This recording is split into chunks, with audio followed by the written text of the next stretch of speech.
Okay, you gave me one earlier, and then I got one from out there. Which one do you want me to use? Or go ahead, Well, if you got one from the table, that's a public packet, and yours would be a private packet. So I should- The one that was in your office is the one you should use.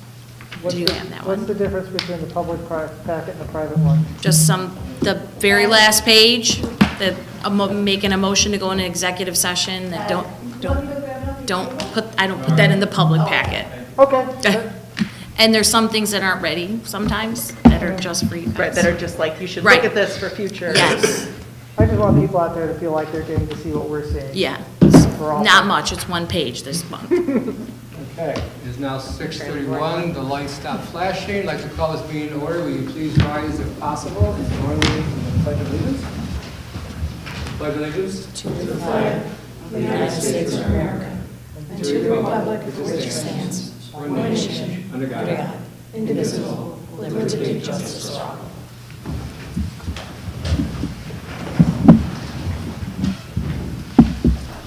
Andra Benson. Here.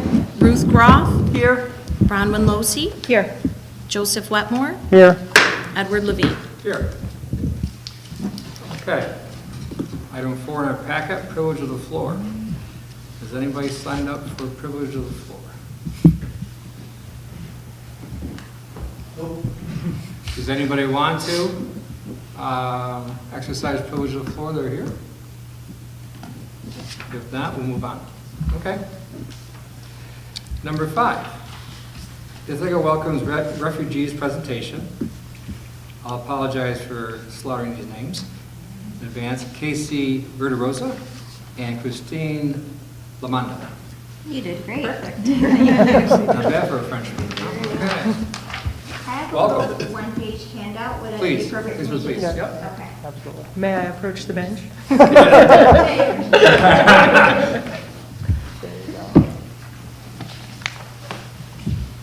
Of course, when you hand these out, I'm tempted to read it while you're talking. Oh, well, feel free to ignore it until later. Is this a functioning microphone? Yes. Yes, okay. And the folks at home can't hear you unless you speak into the microphone. Okay, good to know. So thank you so much for giving us this opportunity to speak tonight. My name is Casey Verderosa. I'm the Executive Director of Ithaca Welcomes Refugees. Ithaca Welcomes Refugees partners with newly arrived refugees and immigrants as they rebuild their lives in Tompkins County. We were established in 2015 in response to, at the time, the Syrian refugee crisis. A lot of community members were feeling passionate about helping out, and IWR was formed. We, since then, have been on a bit of a roller coaster ride along with the rest of the country in terms of refugee numbers coming into the country. Right now we're on an uptick again with the number of people who we've been working alongside doubling from last year to this year. And the ways that we provide support to people are really through our 3 program structure. So our first team is our Welcome Home team, which focuses on helping people identify housing, helping people afford housing.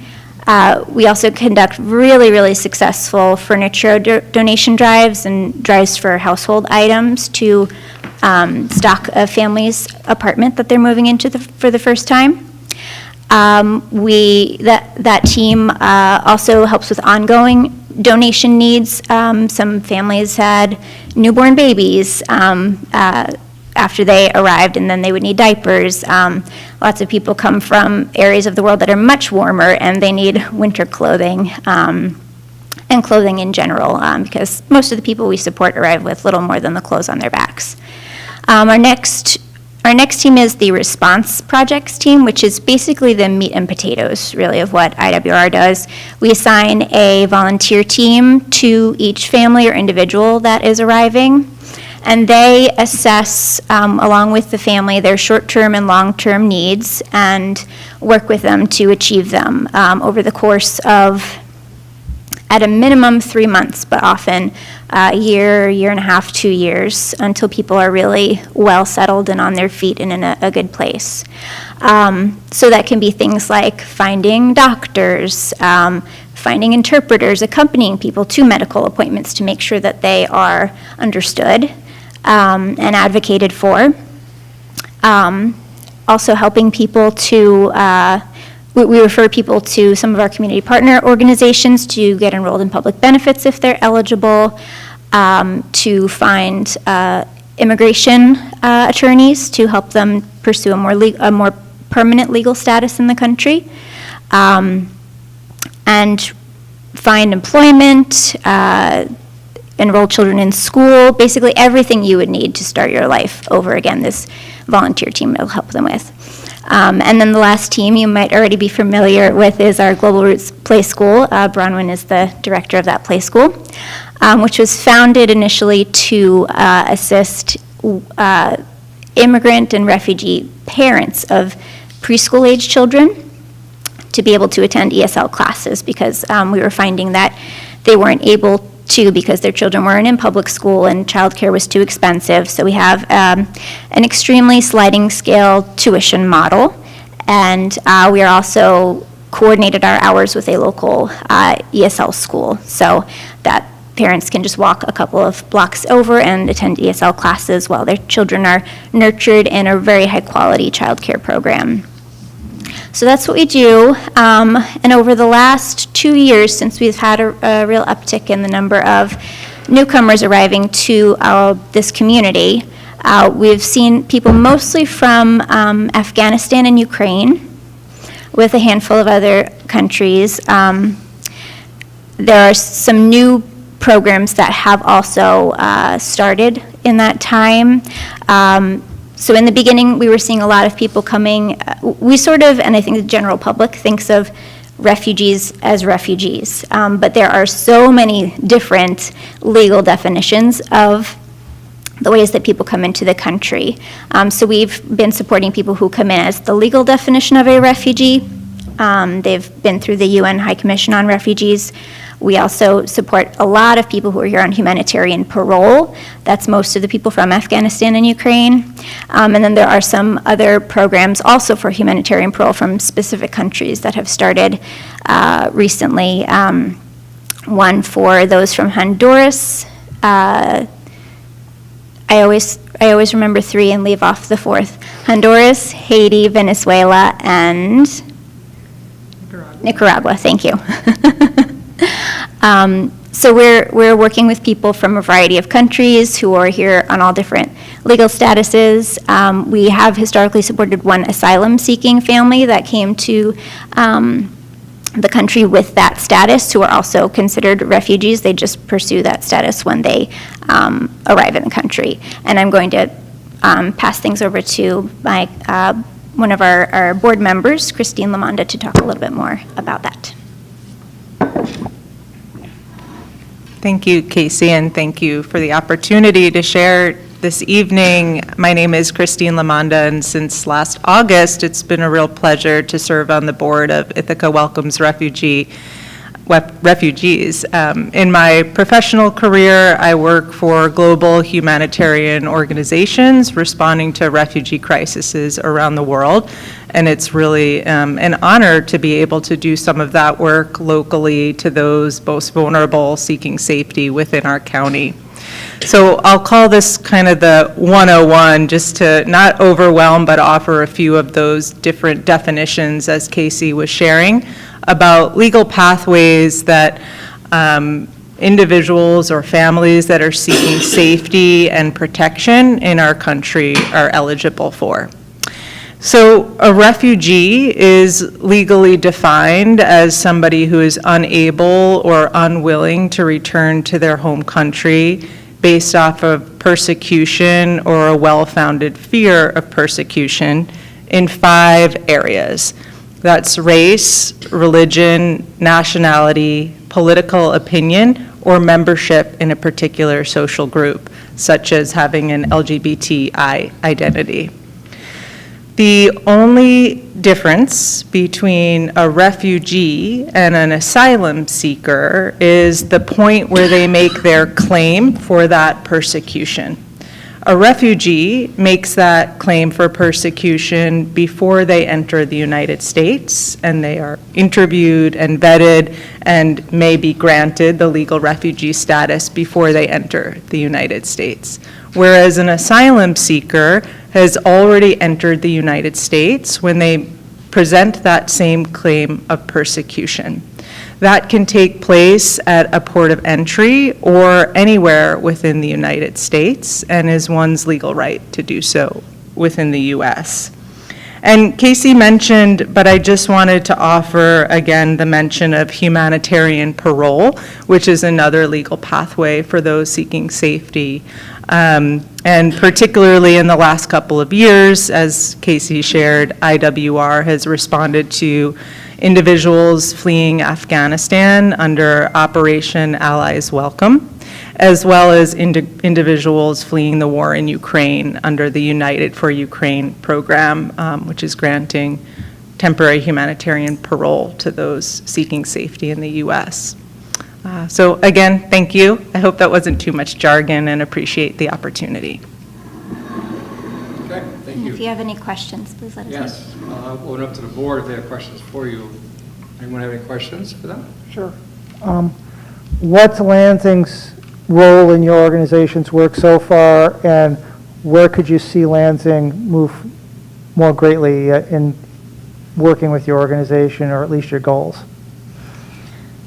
So we have several families that we're working with living in the village of Lansing right now, and one just who was in the town of Lansing just moved to Syracuse. But housing certainly is our number one biggest challenge to resettling people here.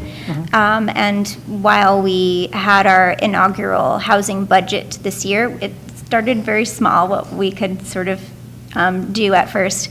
And we committed that entire budget by June of this year. And that's just supplemental housing. We aren't able to provide full rent support for anyone. But housing resources absolutely would be a huge contribution that we're asking everyone far and wide to help us with. Thank you. Yes. Any other questions? So, a couple of things. I'm going to speak for myself. The faith-based groups. I belong to the Methodist Church, and we do rummage sales every year. And we have a policy that if anybody's in need, they get everything for free. So I will take a pause here when you're done, give you my private email, my cell phone, and you can text me or call me with a list of items you need. We've done this with immigrants before when they were in West Hill, Ukrainians. We did it last year when we had the two groups from Auburn and Cortland come in. This year we did the ones they're seeking refugee status from Haiti. And as the saying goes, try to find 3 people that don't want to leave, right? I mean, it's terrible. And we have a presence there, but it's well, awful would be an upgrade, as you all know, right? Amongst other things. So my point is that when I have dealt with people, they've had some conduit, another human that either spoke the language, that was bilingual, that could house them, could take them to the classes to learn the English, learn the culture, the whole assimilation process. And one of my concerns is, though America has a huge heart, where's our role to have the most potential success possible? And we've had the discussion with Haitians. Would they be more comfortable in Syracuse or Miami? I don't know how they do up here. And I don't know where the pockets are where they would have the culture. A lot of people have their families in Miami or in Florida, but not too many up here. There are other places, though, as I talked to Shauna Black about this, who is the chair of the county legislation, you know, with the migrant workers, with the farmers, some of them are bilingual. And is that a language where they can assimilate in a little bit more to make them feel a little more comfortable as they ease into becoming an American citizen? Those are all things I'm trying to minimize the barriers so that they don't fail and have no chance for success because they don't have they don't have transportation, or they don't have someone to speak the language, someone to show them around, any of these things that would tend to make them a better chance to succeed. So those are my concerns I have, and we can share information back and forth. But like I said, the more we network, the more possible solutions we have to these concerns. Yeah, absolutely. And for our part, I mean, people do tend to reach out to us when they are looking to do something like that. I think you're referring to like sponsorship. Our church is doing a sponsor. Yes, you're absolutely right. You're absolutely right, yes. And I'm also familiar with another community member. Oh, I'm blanking on where in Tompkins County she lives right now, but she had reached out to us for help in finding a co-sponsor to help her family from Haiti arrive. So when you talk about networking, for us to help you make those connections to maybe other people from community, I mean, that's the single most important decision in terms of where people end up resettling is usually where they have, if not, usually it's personal ties, but in this case, I mean, it would be great to connect people who have cultural ties as well. If you have, the main thing I'm asking for you is accurate information. That's so critical. If you have a need, for instance, baby clothes, within half an hour, I can have you available for 4 racks to look through. That's that type great. of thing. I did it this morning with, God bless them, one woman had 11 kids, one had 8 kids, one had 4 kids, and these are super moms, right? But we all know baby clothes, just like any clothes, you don't buy them, you rent them, basically, right? In 6 months they're off. Pretty much. You know, we have donation boxes when they want to circulate them back. That's not my concern. My concern is even if you give me an address, I will put them in totes to bring them down. Same with sneakers. I have 40 sneakers or 30 sneakers, brand new, that anything I get my hands on, that people donate. But they need to know what is out there. Once we send out the word, these things surprisingly come in. Because people want to help. I think a lot of them just don't know how. And they need to have somebody who has accountability to say, I know him or I know her, as opposed to the TV commercial, right? Where you have, I mean, this SPCA thing on TV breaks my heart every time, but I don't know who these people are, but I know you two now, which is huge. So any information you can give us, we can share it to the community. We can start collecting things and start that conduit back and forth. I think that would be helpful. Yeah. Because you're doing the heavy lifting. All we do is try to support that and find them winter clothes. Anybody wants a winter coat, 5 minutes and I'm there, okay? We would love to take you up on that, yeah. And we're, one of our volunteer teams actually was based out of the United Methodist Church here in Lansing, so we have an in. Have it in. Yeah. Now you have another. Now we have Okay? another, yes. Okay. Thank you. I had one follow-up sort of as my role here, because I know a lot of the big picture stuff, but I'm thinking about the town of Lansing, and I think these partnerships are fantastic. And I do know that the reason we invited you and we're wondering is kind of a quick update on what you know of where things stand with folks arriving, if people will be arriving by the busload, kind of where that update stands, so we know what we have to be ready to support. Yeah, I'm not sure if anyone has attended the county briefings, but as of the last one, which was June 1st, it was very much looking like people are not going to be bused from New York City, asylum seekers are not going to be bused from New York City. That was my reading of it, at least. That since the whole situation started, only 300 people have been bused from New York City to other locations, other counties in the state. So not quite the overwhelming numbers that we were possibly anticipating. IWR did attend a county legislature meeting where we lent our support to the county welcoming people should asylum seekers need to arrive here, and that we would do the best that we could to support them, along with a few other community organizations who are working in the same space.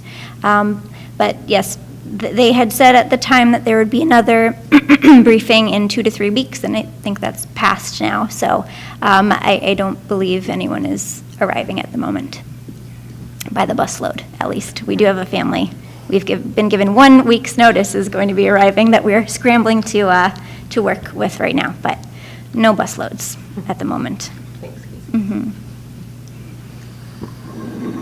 Any other questions, comments? I want to thank you for the work you do. I think it's absolutely amazing. And even though my background is not similar to yours, but I can imagine how traumatic it is to be a refugee and an asylum seeker. So thank you very much. Absolutely. It's our pleasure. And thank you for having us again. Let's just take a 1 minute pause. Okay.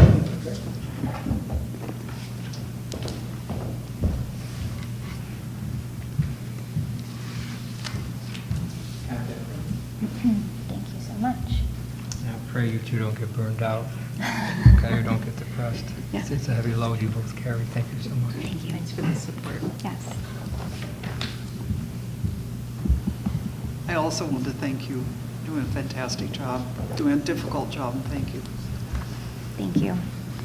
Ed, could we put something up on the website so that people know how to contact these folks? There's a lot of people who watch this online, not just now, but in future Okay. times. Oh, so we're not, so you have my town email address.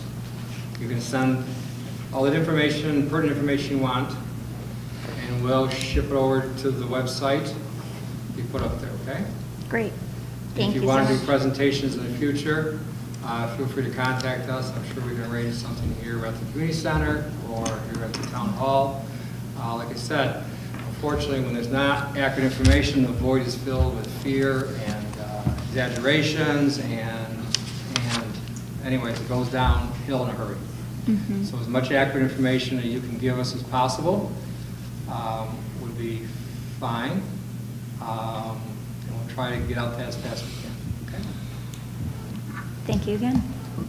And I would just add to that note, like, do think of IWR when those, that rhetoric appears in the news as a thought leader and partner to support communities that are welcoming, and just echoing Casey.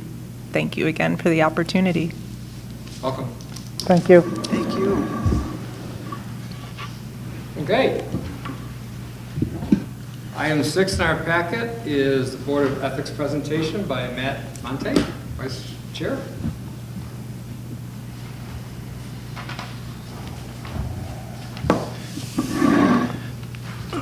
Good evening. I'm Matt Montag, I'm the Vice Chair of the Board of Ethics under Jamie Ferris, our Chair, Ethics Committee members John Dan, Greg Travis, and Diane Withiam. We sort of were constituted, I think, about a year ago, and it's all new membership, which is kind of interesting as we're exploring with Guy Crow our role and how we work and all sorts of other things. We've had some very interesting questions, but perhaps the most interesting task we've been given is the job by the town board to review the ethics code.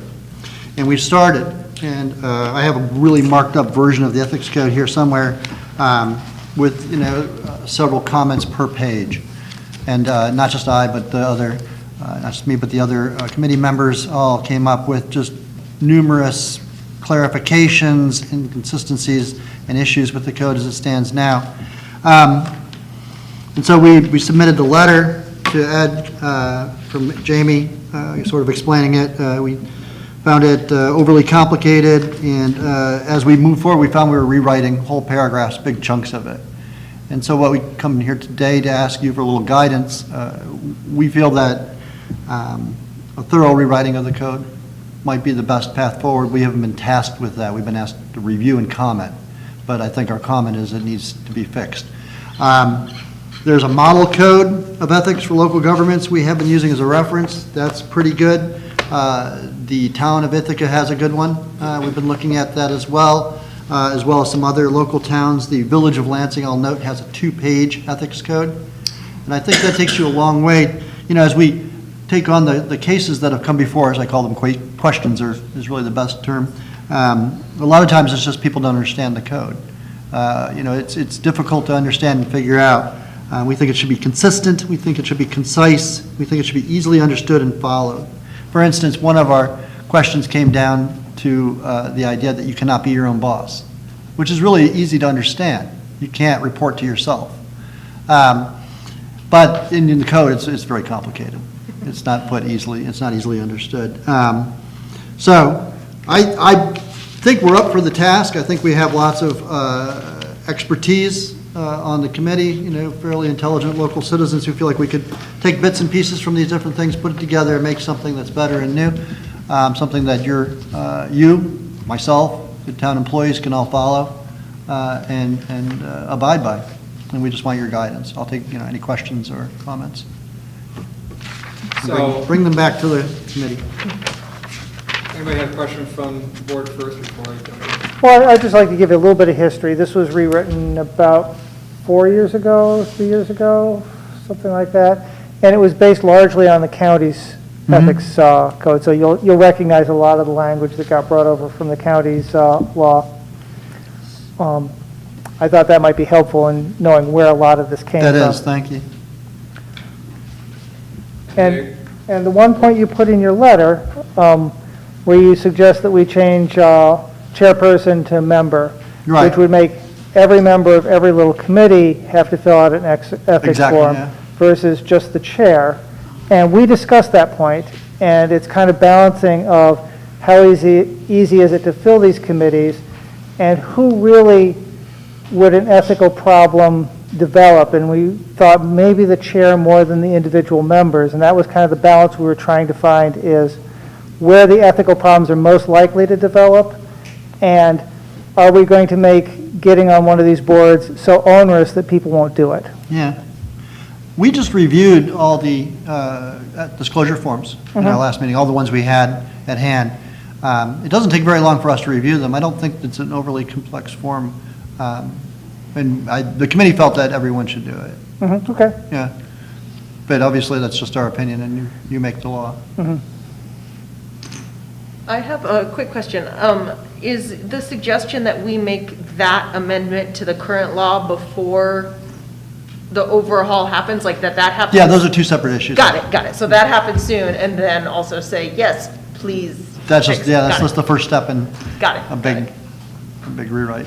And are you looking at the ethics form itself as well? I'm sorry, say Are again? you looking at the form that people fill out? Yes, I think the form could be made easier to understand. I agree. For most people, it's just a question of listing their house and their spouse and things like that. It's not overly, but some folks on committees, because we need their expertise, are property owners. They own several properties, and that could get complex. I think the other thing that's missing from it is an open-ended, what else do you want to add? Because That's a someone great might point. have a personal thing that they realize should be on the form, but the form doesn't actually give a space for it. And I know last time I just put an addended page on, but I think that should be incorporated to That's a good idea. make people think. Anyone else? So we have two things here tonight. One, we need to add this tonight, number one. Is that what I'm hearing? That's a Yes. request. Change the word, yeah. Right? It's our recommendation. Okay, but the process is, do we need to have, could this just be a vote, or does it have to be a resolution? Guy can correct me if I'm, but you have this as, it's codified, it's a law. If you want to change it, you have to notice it, you have to put it out for the public, and you can't just vote on it tonight. I don't think so. Am I No, correct? you need a local law to amend the code. Right. So can this stay the way it is until we're ready to do the whole code, or That might be the better. depending on what the Path. time Yeah. factor Yeah. is? Yeah, the next disclosure statement wouldn't be due till January, February Right. of It's next year. April, Yeah. April of next year. Okay. So we have some- you could do it all at We'll once. get some that would clarity make sense. there. So I think the board needs to charge the ethics committee, okay, with reviewing, revising, rewriting, recreating, what other word I can think of here, except reinvent. Revamping. What? Revamping. Revamping. Revamping, yeah. thank you. Reinvigorating. And then some So rec- the process would be that you would have your draft. What other eyes would see it, obviously would have, a public hearing on this. Yeah, But other than that, would it go through any other committee? I don't think Or would it so. go right, we'd have a public hearing and go right to the town board afterwards, once we hear comments, if we want to make changes or adjustments or anything, right? Given that it's a code, should it go to codes? It could go to codes committee if you thought you needed that referral, review, or recommendation. Yes, but functionally speaking, you have to have something for codes committee to review first. And I don't know, that would be for you to decide whether this is of the character of the type of code that would go to the committee. It's pretty much, what it should do is spell out pretty clearly, at least to a certain extent, in Article 18 of the General Municipal Law. I'm wondering if it would be possible to get a list of policy changes that you guys are considering as opposed to wording changes, so that we could kind of see what changes you want to do in policy in the ethics code, like the one you put here is a policy change, Right. as opposed to, I can clean up this language so it's more clear, more easily understood, more followable. Right. And I think if that's possible, and that might be more work than just doing the change themselves, but if we could see that, I think we could start helping you with the process and saying, well, this policy the board's comfortable with, this policy we want to do something different, that kind of thing. Does that make sense? That does make sense, I think. And I think that's a good way to break it into sort of two pieces. Because the language is, the policy is more important, I would think, and that's Yeah. more foundational. So from a time factor, let's say if we want this done by the end of the year, the public hearing would be held in December, if you want to vote on it in December. You set the public hearing in November, so that means you have October, September, August, and July, basically 4 months. We've done some preliminary work. I think we've got some things that we Not want a to. criticism, it's just a timetable. Yeah. So I'm sorry, Ed, could you give me that schedule again? I didn't write it down. I was looking for Yeah, something. so going backwards here, I'll just flip it. So going backwards, let's say we have the public hearing in December and vote on it in December. It means you have to set the public hearing in November, which means you're going to have October, September, August, and July to basically work on it because you're almost through June. And let me just clarify, setting the public hearing, we need to have the final product before Yes, we set the you're- public that's- hearing. you're Yeah, exactly that's right. something we know, but like, it That's doesn't right. always. No, that's good clarity because people haven't done this before, so it's not like, once we have the public hearing, we can tweak it. We like to be able to set the public hearing in October because if there's any tweaking, debates, whatever, in November, we don't all set, otherwise you're locked into December to move it. Maybe January, when you have a new board on. But those are things that, like I said, I would like to have the hard copy, shall we say, from your committee in October. Okay, October 1? October 1 would be good. Let's do that. Set the public hearing at the October meeting. I think we got a deadline. I would like to send the policy suggestions to the codes committee, because that's got the head of the ZBA, the head of the planning board, and, a couple of department heads, just to get some further input on those, because those are the people who are also being affected. And so I'd like to, get some of that input in at that point. And maybe, Matt, you can send these piece by piece, because Okay. when we meet with the code committee, we can meet every month, we can kind of chip away at it, as opposed to saying, OMG, now it's August, we have to get through this because we got to hurry up, which now pushes you back from October back to, see how it works backwards to September, because now you got another set of eyes on it. I see that. And given, the realities of summertime, it may be August before we can start sending you stuff, just because, And if we can't pass this till February, we can't pass it till Right. February. We want to Better get to it do it right right. this time, too. But I think that if the codes committee can feel good about the policy, I think the language, we can just look at here and say, does that make sense? yeah, according to section 18.6, by the way, it says, "No member of the Board of Ethics shall be a town employee or relative of any town employee," so I may be out of a job by January. Right. Hurry. We So need it to is get on good- a deadline then. Right. Well, the committee can still move on. Pardon? So, The committee could still move on, even if you have to step off. when you have to step down, would you be able to be reappointed? I don't, not according to the way it's currently written. There are some, and this is my personal commentary, I think that in a town of 11,000 people, that sometimes we'll call it, for the lack of a better term, nepotism rules are a little tight and should allow for exceptions. One of the things we were thinking about is, what if someone's a town employee and they marry someone, who's a relative of their there's a lot of sort of it's a small town. You can still recuse yourself from from that one instance. Yeah. For instance, as we consider that section, that might affect me, I'll recuse myself from that conversation. Maybe you want to change those also to something you think more comfortable, is more appropriate. Then we can consider if that we think it's appropriate. Right, These are all right. discussions, to do.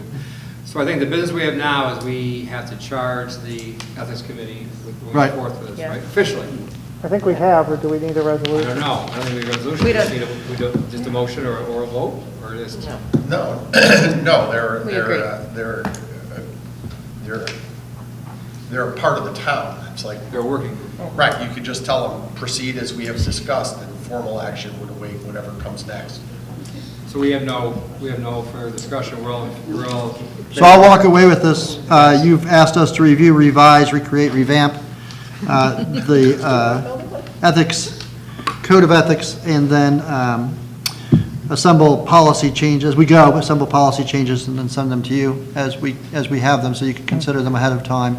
And then you want a complete revision draft by October 1, including language changes. If possible.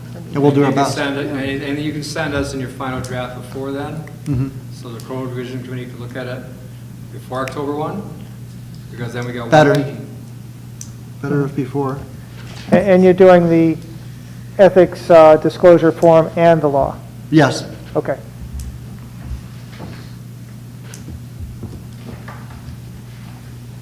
All right, I will report that to my members today. Wonderful. Thank you. So much. Thank you for taking that on. Okay, next. We have the Village Solar's presentation. And I'm not going to make any smart comments that you're not, I am not. but you are. I am Kirsten Tiffany. I'm an attorney from the Crossmore Law Office. Unfortunately, Rocco Lucenti and Tim Buell were unable to make it, so I'm here in their place. Welcome. Thank you. So Village Solar is seeking a subdivision of tax map numbers 39.1-38.8 and 39.1-38.16. They're seeking a subdivision of these two parcels into 3 parcels. It is their intention to remove the 2 existing buildings, create 3 buildings, and per the resolution, which I believe is number 11 in your packets, Resolution 15-40, each of the Village Circle buildings shall have separate metering for each building, and because Bolton Point requires a separate tax parcel for each water meter, Village Solar is seeking this subdivision. And I believe it's my understanding that the town board has previously granted such subdivisions for this purpose on other portions of this project. I guess my concern is we've had requirements under this PDA that the applicant has not fulfilled up until now, and they keep coming to us and asking for changes on the PDA, but don't fulfill the PDA as required. And I'm wondering, how do we get the applicant to actually do all the elements required in the PDA? Well, that's a lofty question. I think specifically if there are other aspects and particular portions of the PDA that do still need to be addressed, I would be happy to take that information and bring that back to my client. I think for the purpose, it's my understanding that for the purpose of the subdivision that we're here for today, at least these requirements for this request has been met, but I'd be happy to bring back other concerns. Well, the concern I have is specifically the bus stop is supposed to have, one of their bus stops is required to have sidewalks to it.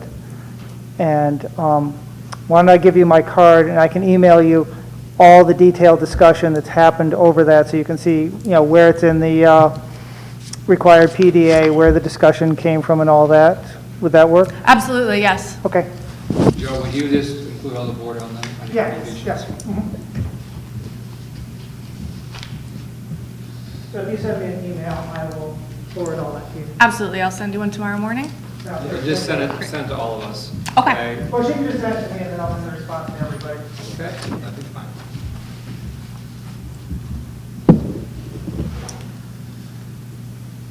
So are we we're declaring ourselves lead agency, but we're not doing the seeker on this at this meeting? Is that correct? That's I the can tell you request. what's in the resolution, declaring lead agency and setting a public hearing under the PDA law to consider the request. Okay, There's not an approval of anything in this resolution. okay. Just another step forward.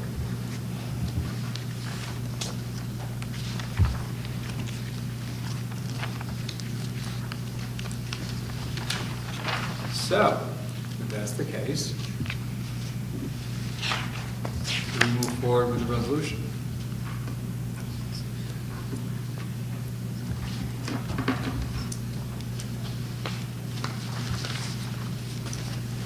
Are we done with any more questions for council for those solars?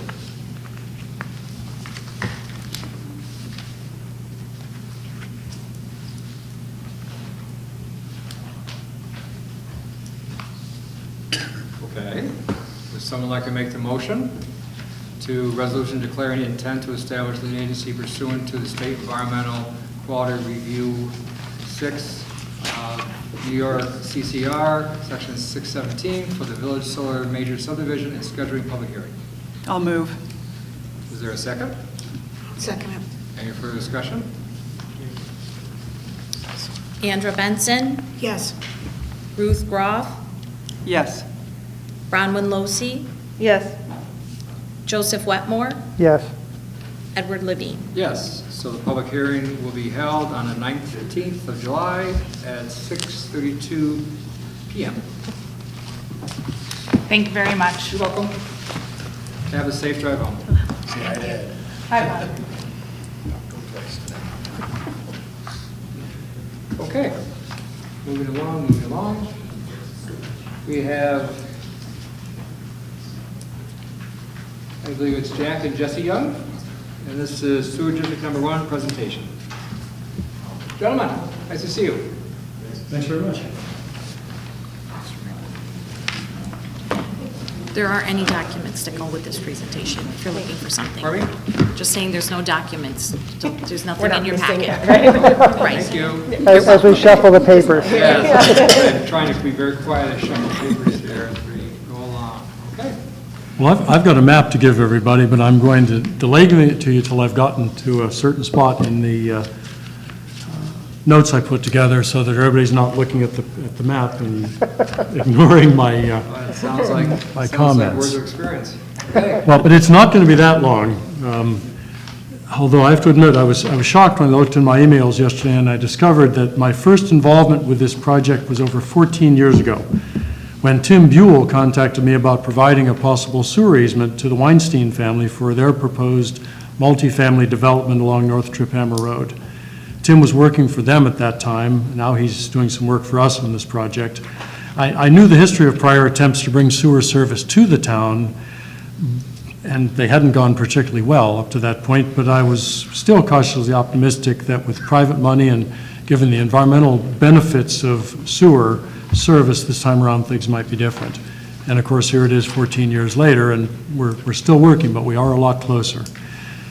The Weinstein's project, which is currently named Cayuga Orchard, ultimately involved a proposal for a 102-unit apartment complex. The technical requirements for an on-site sewage facility of that size were pretty demanding and land-intensive. So the Weinsteins wanted to get access to sewer service for the development if they could do it economically. They felt that if they could get sewer line to their site for less than it would cost to build their own plant, it would be good value for money. And they also would get the bonus of not having to run an on-site facility. So Tim was trying to put that together for them. Ultimately, we reached an agreement between my family, the Weinsteins, the village of Cayuga Heights, and the village and town of Lansing to bring sewer service from the village up Route 34 to a new sewer district to be created in the town of Lansing that would include the Weinsteins' property as well as some lands owned by my family, the CRC Rink Field property, and 2 tracts owned by the Hicks family. That agreement required the Weinsteins and my family to, number one, build all the main gathering lines from the village's line into the town and donate them to the town at such time as they were ready to go. Second, to make a donation to the village in the amount of $890,000 to help them fund the costs for bringing sewer service to the town line. And third, we needed to allow CRC and the Hicks properties and their owners access to the capacity that the sewer line would provide without asking them to contribute anything to the upfront costs. We were prepared to proceed with that agreement because we figured, once it was all done, it would be good for the town and it would finally break a logjam that had been keeping sewer out of the town for many years. We didn't have any firm development plans of our own at that time, but we saw this as an important long-term development because the soils are very thin in the southern part of Lansing. It's not really suitable for farming, and the proximity to the lake means that if a septic fails, there are more consequences.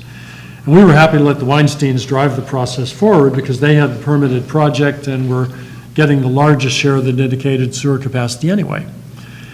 The original plan involved connecting our new line to the village sewer line at their final manhole, which was going to be along East Shore Drive, just inside the town boundaries on the land of Dolores Hicks near the intersection of East Shore Drive and Water Wagon. Then the line would head uphill parallel to Water Wagon Road across the two Hicks properties before crossing Water Wagon and then running northeast toward the Weinstein property. That would allow everyone in the town's newer sewer district to access the available capacity, and thus they could all benefit from the sewer district's creation. Unfortunately, when the village asked us to sign an agreement firming up the funding we had promised for their part of the project, the Weinsteins backed out. They told me at the time they wanted to put the project on hold until such time as they were ready to start construction. I explained that I didn't believe any of the other parties would agree to let them control the timing of the whole project, especially given how long their project had been sitting unbuilt and the politics involved in apportioning and spending that much money. But they were unmoved by the argument and dropped out. They didn't even pay their engineer the last bills they owed him. Then Dolores Hicks decided to ask for a sizable amount of money for an easement to run up our line up the hill along the backside of her property, despite the fact it was going to increase the value of her property dramatically. We considered paying her what she wanted, but the village preferred us not to set that precedent. They had not been paying anyone and still wanted to build their line as designed, and basically said we could access the line somewhere else if Ms. Hicks didn't change her mind. I'm not sure I remember which came first, the Weinstein withdrawal or the Hicks financial demands, but I suspect it was Mrs. Hicks who initially triggered the project problems. But either way, it left the project underfunded without a clear path forward. Ultimately, we agreed to cover the Weinsteins' majority share of the donation to the village of Lansing, and we located an alternative way to bring sewer to the town's new sewer district across from Beacon Events and Catering, the old Booker's Restaurant site. And that was on land we already owned in the village, so we didn't need to get easements from anyone. This eliminated the need to pay Mrs. Hicks the money she requested, and it kept the village's sewer project moving forward, but left my family with the full financial burden of the existing arrangements. COVID then delayed things substantially, of course, and by the time things started moving again, the cost of the village's project had jumped significantly. I was afraid that would kill the entire project, and I had a couple emails that suggested that was what was going to happen. But to my surprise, they ultimately agreed to proceed after negotiating a small increase in our donation.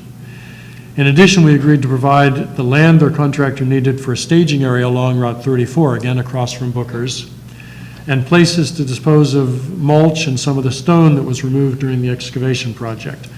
That work, as you all know, is ongoing, and hopefully the village's work can be completed before winter. We'd hoped to start on a sewer line extension into the town sewer district and start serious planning for a small subdivision to benefit from that service as soon as the village's new line was installed and operational.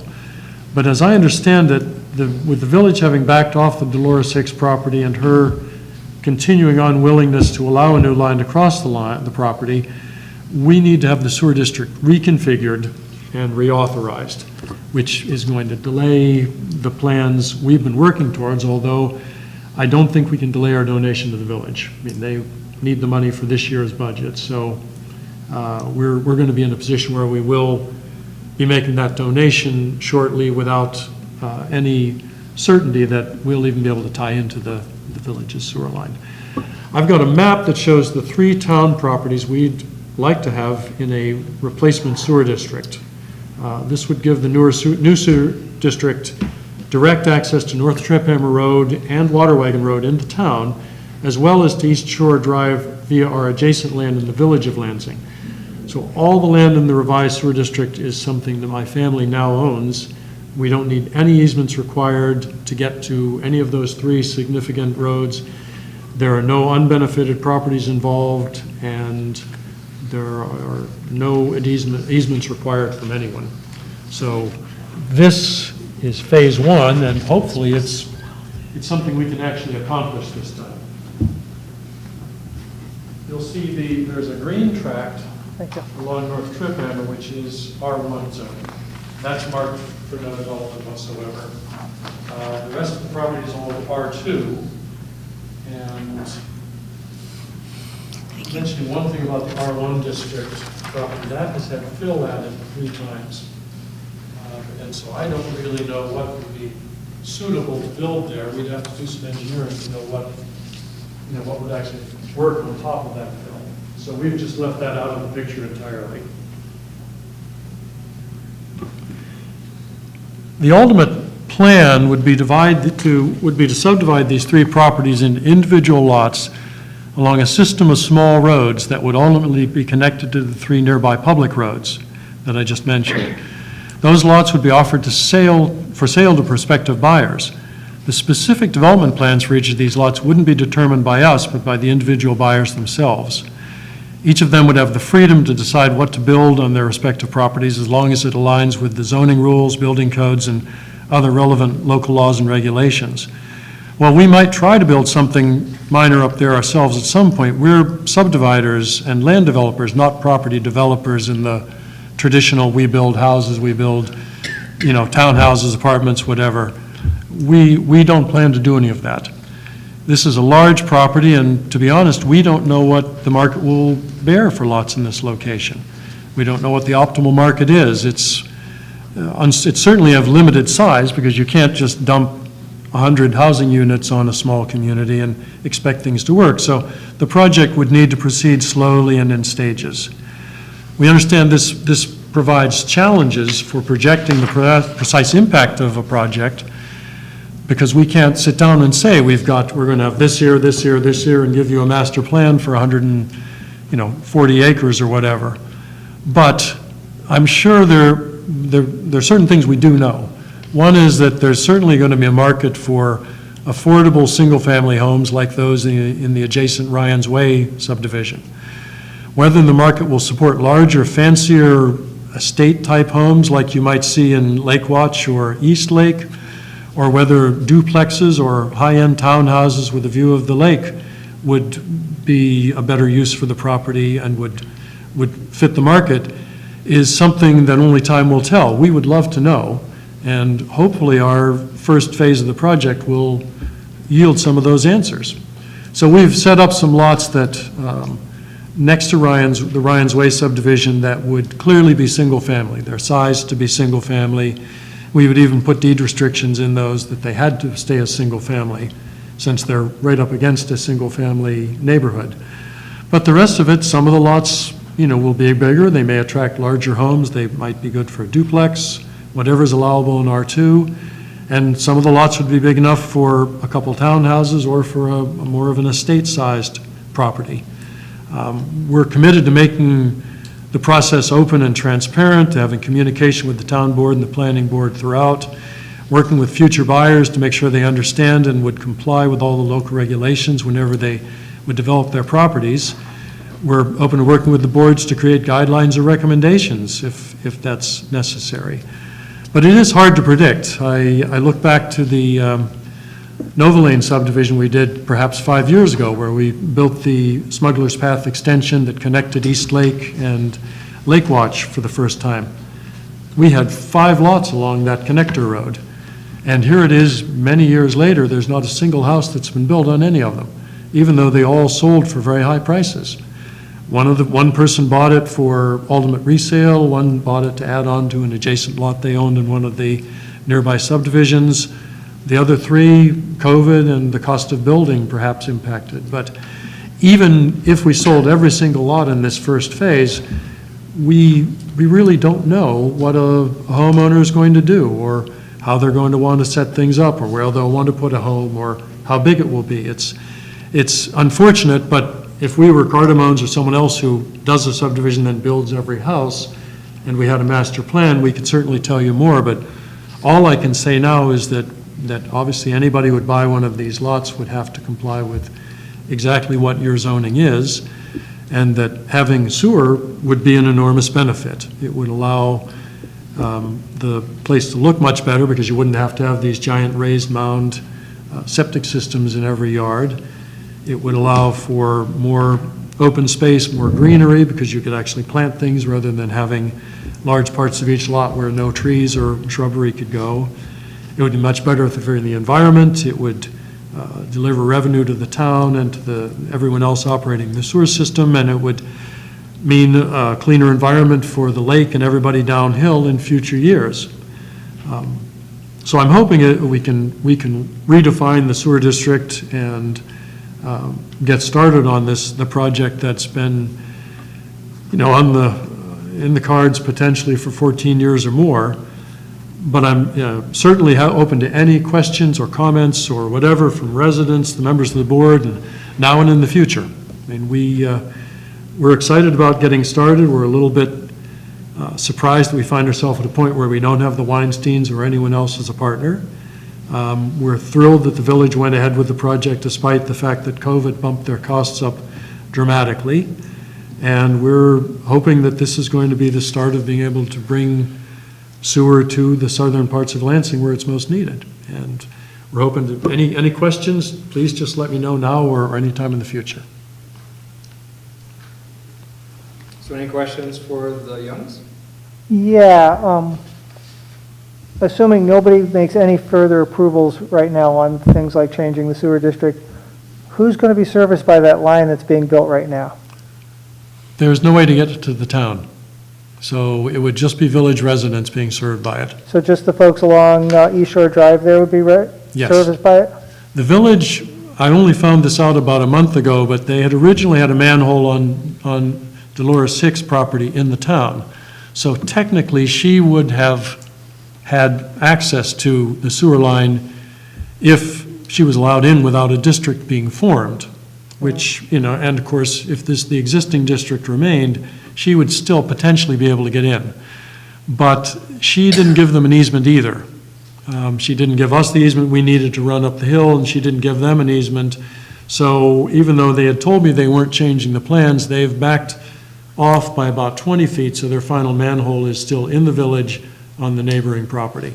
So that line will not touch any part of the town, and there'll be no way for anyone in the town to access the capacity that the town obtained through that agreement that was made with Cayuga Heights and the village over 5 years ago. Well, the village is still part of the town, so yes and no, but nobody outside the village.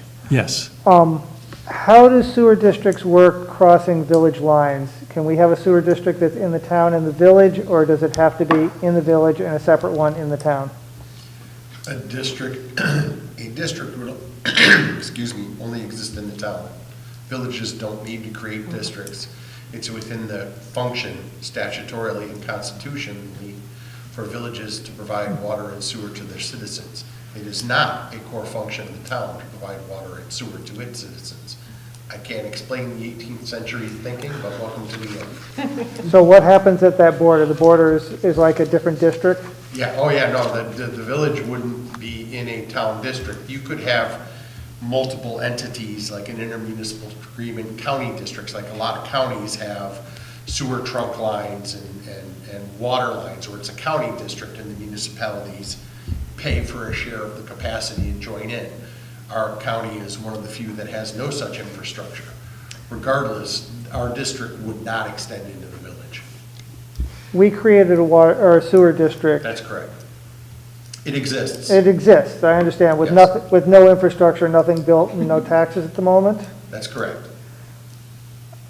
what's the process of changing that? Can we change that? Can we just erase it because nothing's happened? How does that work? There's a number of answers to that, but to this proposal in your question, the answer is you would have two proceedings. One to dissolve the existing district under, I think it's 17C of the general municipal law, and one to reform a new district with new boundaries, new benefited properties, and that would be, again, be a 12A district. And who in the current district could object, and what kind of objections could they bring to us dissolving that district? Does someone have some kind of vested rights that we would be taking away from them? Arguably, maybe. The rights, it's a difficult question to ask because so Dolores Hicks never provided the easement that would have let the connection point come cross-border, even though the town can clearly still connect because we have an intermunicipal agreement. The question is, how do you do it?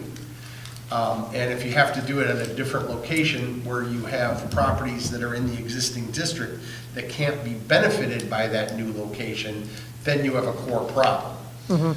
So could people object? Yes, they could, but could they stop it? No.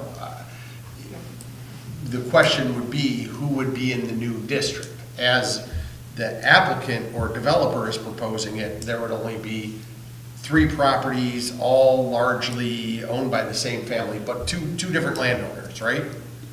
There's actually 4 different. 4 different landowners, okay. All But family. they would be in it. Now, whether the town wanted to expand the district beyond that point, that would be up to the town. I assume that would be something that would go to the Water and Sewer Advisory Board. Whether it would be, for lack of a better term, fiscally fair to expand it beyond these boundaries, considering where all the infrastructure is coming from and who paid to get the village sewer to the line, there's an equity question hiding in there too. But at the end of the day, the district has to be configured in a way that the town believes is of overall benefit to the town. And if there's going to be development in this area, which there's going to be, the question on some level is, how do you get sewer services in there? Because I personally tend to agree that there are some very basic environmental benefits to sewer services as opposed to depleting aquifers and dumping water through septic systems back into the aquifers. But that's a decision that the board would make, not me. Is it possible to take equity somebody put into building that line and build it into one of the expenses in the sewer district? So you spent a bunch of money building the line up there, and you're saying there's an equity issue. Can that be paid back out of the district? Well, I'm not sure I understand the question because the funds that went to the village, that's between the applicant and the village. In terms of the cost of the infrastructure that would be needed to, for lack of a better term, launch the operation, not the existence of, but the operation of Sewer District 1, that has to get built. And there's a number of ways that you could theoretically fund that. That's what the map plan report would tell you. The existing plan that I think that Jack is suggesting is that they would still build the initial trunk line and infrastructure and their own private laterals, and they would dedicate the public pieces to the town. If you're going to have other benefited properties in there, there are ways for them to pay their proportionate share, but it wouldn't necessarily be, you would end up being into bonding and things like that. You'd have a capital cost, a tax cost for the formation of the district, and the donation of funds or dedication of funds would be an advance payment of the tax, sort of like what would have happened had the sewer gone in towards the town center and the school wanting to put the several $1 million up front to help fund the sewer. Unless they wanted to flat out make it a gift, it would be a prepayment of annual capital expenses. So if your annual tax were $1,000, they give you $10,000, they don't actually have a tax bill until year 11 because they've prepaid their capital costs. That's generally how it's structured, but once you get interest rates and depending on how the bond is structured, it gets more complicated than that. That's close enough for what I Yeah. need, yeah. Any other comments or questions? I have a couple. Would the memorandum of understanding have to be revised between the Village of Lansing, the Village of Eagle Heights, and the Town of Lansing? I don't remember whether it specified the access point. But a specified number of gallons. Yes, that wouldn't have to change. I mean, that's, So Guy, would we have to I change? I don't believe so. The intermunicipal agreement addresses a certain amount of capacity for sewer District 1. It doesn't mandate how or where sewer District 1 exists. Okay. For purposes of the agreement, I would always like there to be a sewer District 1. Right. So that that capacity that is quote-unquote reserved is not lost. So I wouldn't actually recommend that you dissolve anything to the very night that you reform it. So this is useful for you too. Just as an FYI, okay? So this is on tape, so you can look at it later.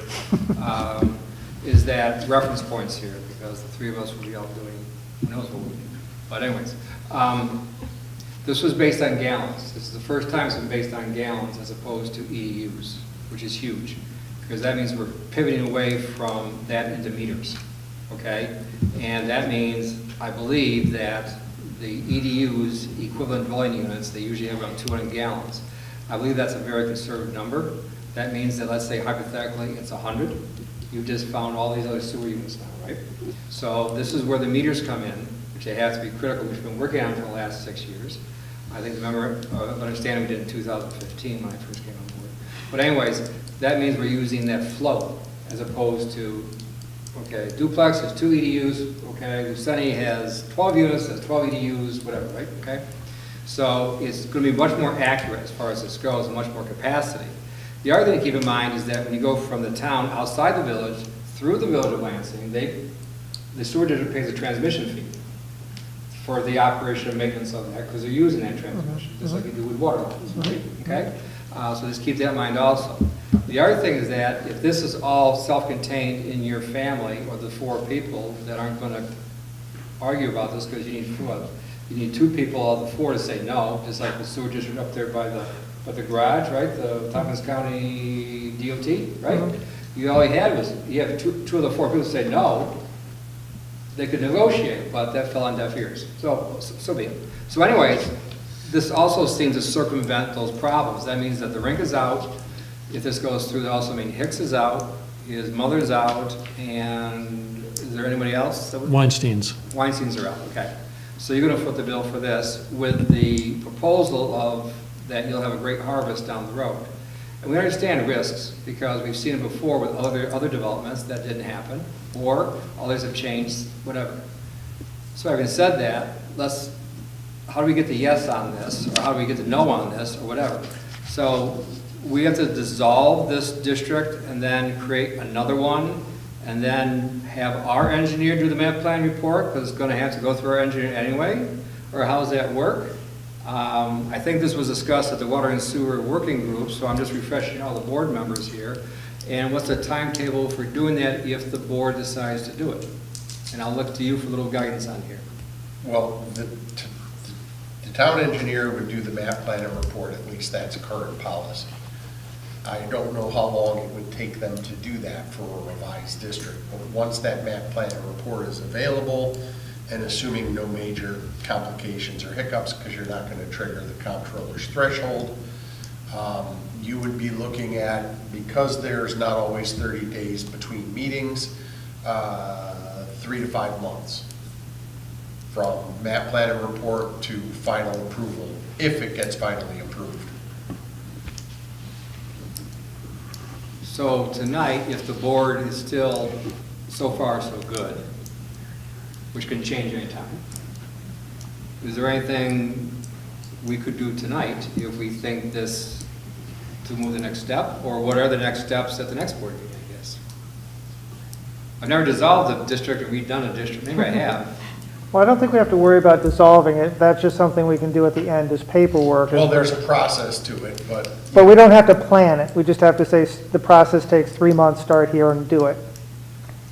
Well, I'm also trying to get a timetable. I know, but those can go concurrently. The real question is, are we going to make a new district in place of it? And if so, what that district looks like. And I think that's what we need to focus on. Okay. And if we decide, yes, we're going to make a new district, then we can set up the timetable to dissolve to match up with making the new district. Okay. But I guess my question is, we've got a certain amount of sewer allocation to water, or to sewer district number 1. Are we going to give it all to Jack Young's family, or are we going to look and see what that area needs and see if there's other properties that ought to be tied in as part of that arrangement? It goes to district number 1. That was the. No, I understand that, but if district number 1 becomes just his family's property, then we're giving all the allocation to I that. don't think that's going to happen 3 years from now when they start popping in here. What happens then is somebody builds a lot, they become part of that district, they become part, right? I The same understand. thing when you have, I'm not talking down, this is just FYIs, right? Mm-hmm. So you have an empty lot, and somebody builds a house in a water district, right? Mm-hmm. Wilson Road, example. All of a sudden you get these more infill. When you revisit this a few years later, it was affordable for the pandemic because it drops because you have more people. The same thing with this. As this starts to fill in, more people make a contribution to that. So it's no longer the Young's district. They all become part of sewer district number 1. Now, if they want to expand it, then you're going to have to come back and you're going to have to do an expansion like, let's see, Franklin and Armstrong and Maple did and Trip Hammer did, and then eventually Armstrong did, eventually Pruville did, eventually Drake did, I'm talking about water districts, as they expand. So these are things to keep in mind as the expansion goes. So they are the investors, please, if I'm talking out of turn, correct me, they are the investors planting the seeds. They hope to have a great harvest, which is puts this English village or whatever concept you want to come up with in as Horvath Drive did, as Asbury Drive did, as Lakeview did, as Sperry Lane did, as they all did, as Autumn Ridge did. They all put these clusters in, right? Except you're going to have a lot more flexibility because you have sewer. Certainly, by the time there's sewage being generated, the land that generates it's going to belong to someone else because we're going to be selling the lots off. Also, I think that the sewer district probably will and should be expanded, as your water districts often do, as things develop. For instance, Scott Hicks is still hoping that his stepmother will eventually sell him the land. And if that was the case, he could put his own sewer line in from the village line where it would have gone originally. And if he asked to have the sewer district expanded, he'd potentially tie in there. Upon the village's approval. Upon the village's approval. Now, the other thing from a practical standpoint is, unless, the sewage does need to go downhill. And I think the pumping is the real issue. And you could add many other properties to the sewer district, but they wouldn't really be able to benefit from it from a practical standpoint because they would have to build a line and a pump station and so forth to reach it. So if you were going to expand, the most likely expansions would be if there were individual lot owners on Ryan's Way or Muirfield that had their septics fail. They would be an obvious person that you'd want to add. Or if something was happening on the Butler property to the south side of us, that would be another place where you could gravity feed. Or even the back of the Fish and Game Club.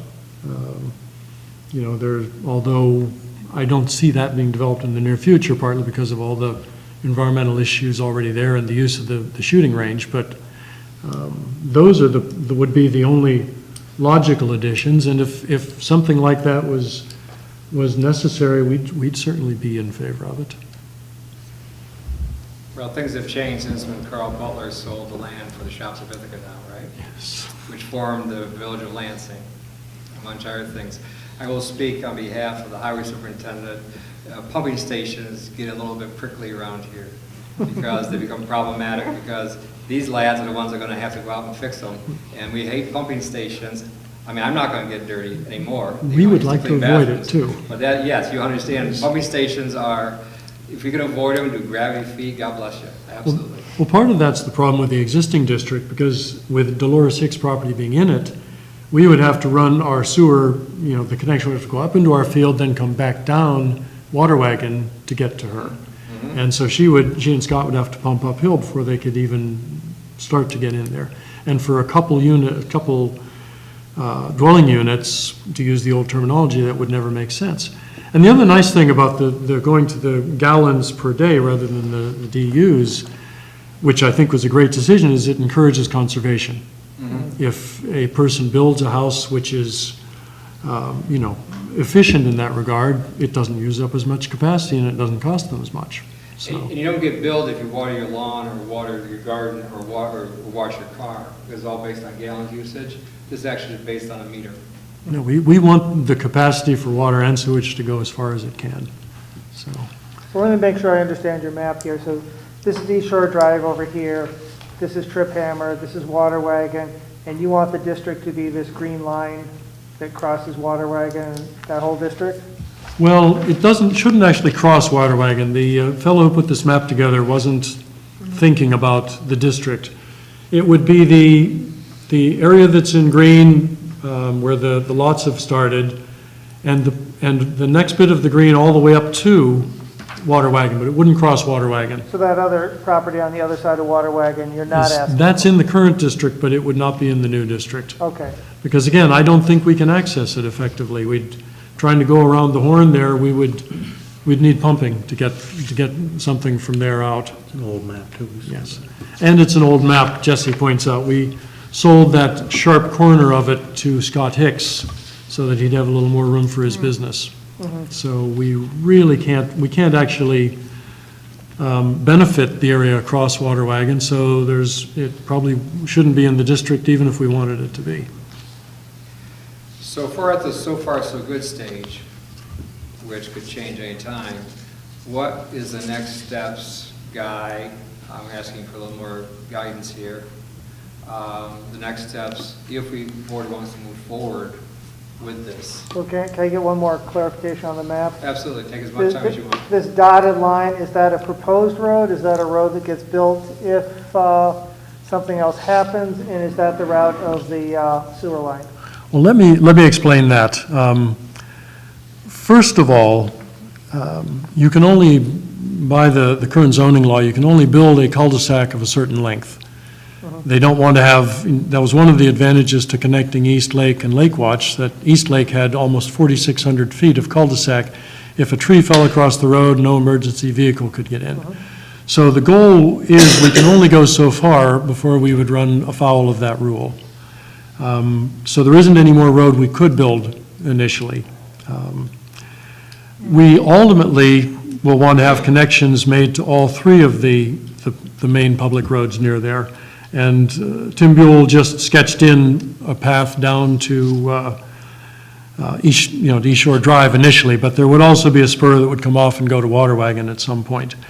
As far as running the sewer line there, I believe, and this is probably another thing that would matter to the people who do public works, it's nice to have the sewer line near the road.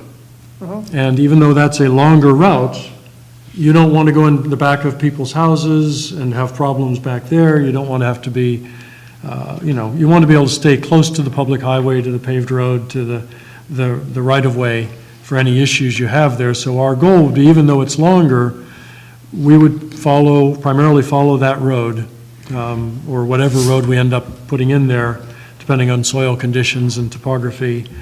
We would have the sewer line, the main line, follow it. And we want to start where the views are best. Is if we can't, if the market doesn't support building new infrastructure where you've got a view of the lake, it's not going to do it down next to the Fish and Game Club. So when we create a water district, are we deciding where the lines are running through this, or is that something the developer decides during site plan review? Talking about water or sewer? Sewer. Well, this is where the map plan report comes in. Because basically what I'm hearing is there's going to be a T going from East Shore Drive up to Trip Hammer and then another one going from that to Water Wagon. And it's not just the sewer line, it's the road. It's the road outline as well. And I'm trying to figure out what gets decided by who. Who's going to plan how that route is?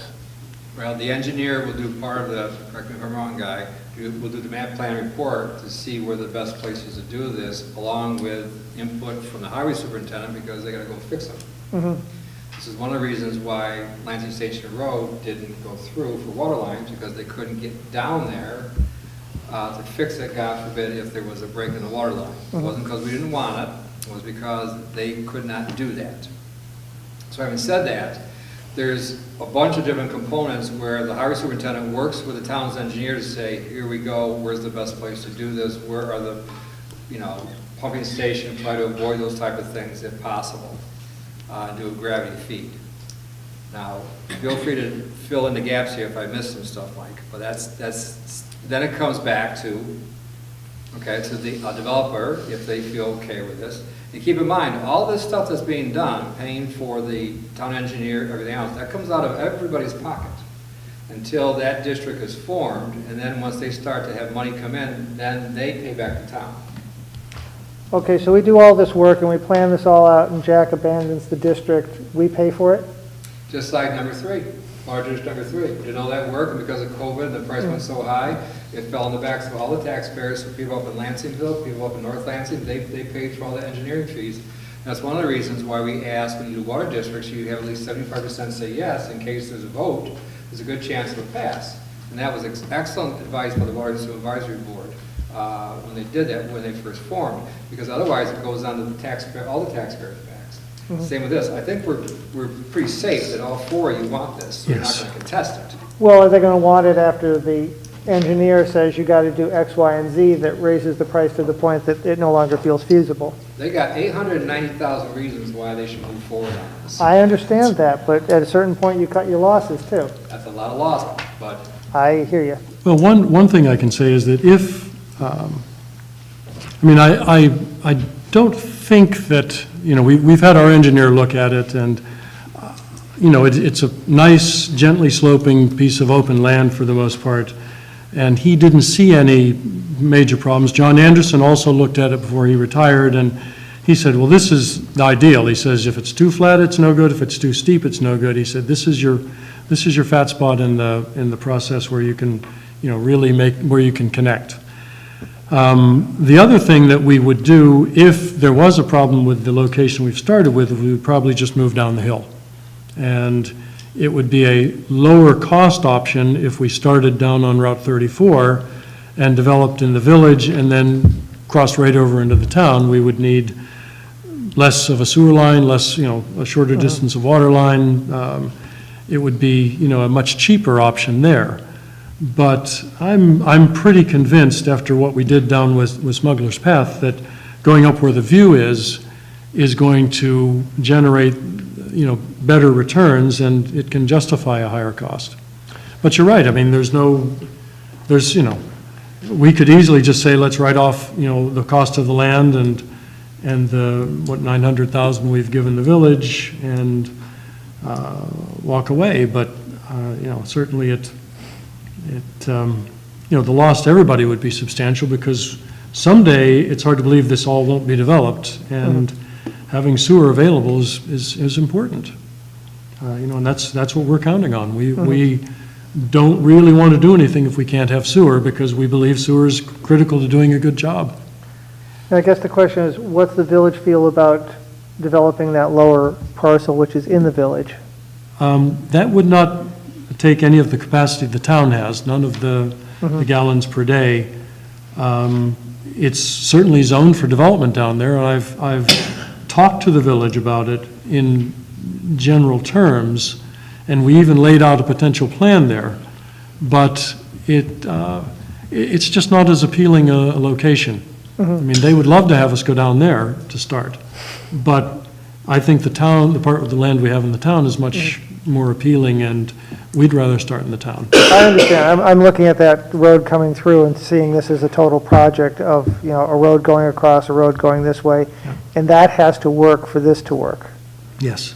Well, we could go out water wagon instead. We could, if there was some problem, if the village said, we don't want anyone connecting, we could just have our second access be on water wagon and That's true. avoid the village completely. So Guy, am I missing anything?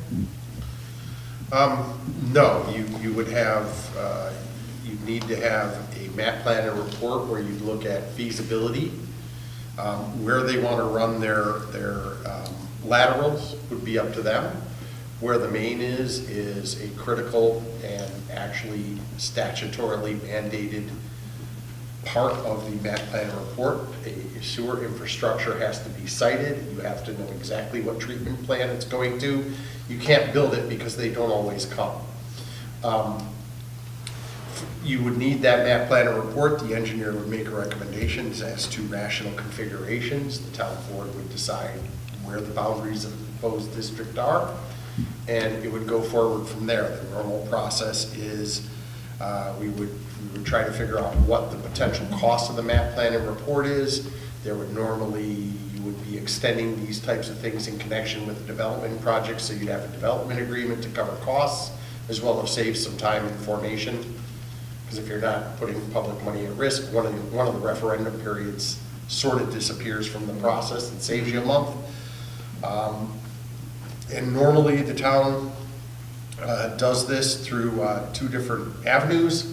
One is from the development side, you have the planning and code department, and from the water and sewer side, you have the water and sewer advisory board or working group, whatever it is.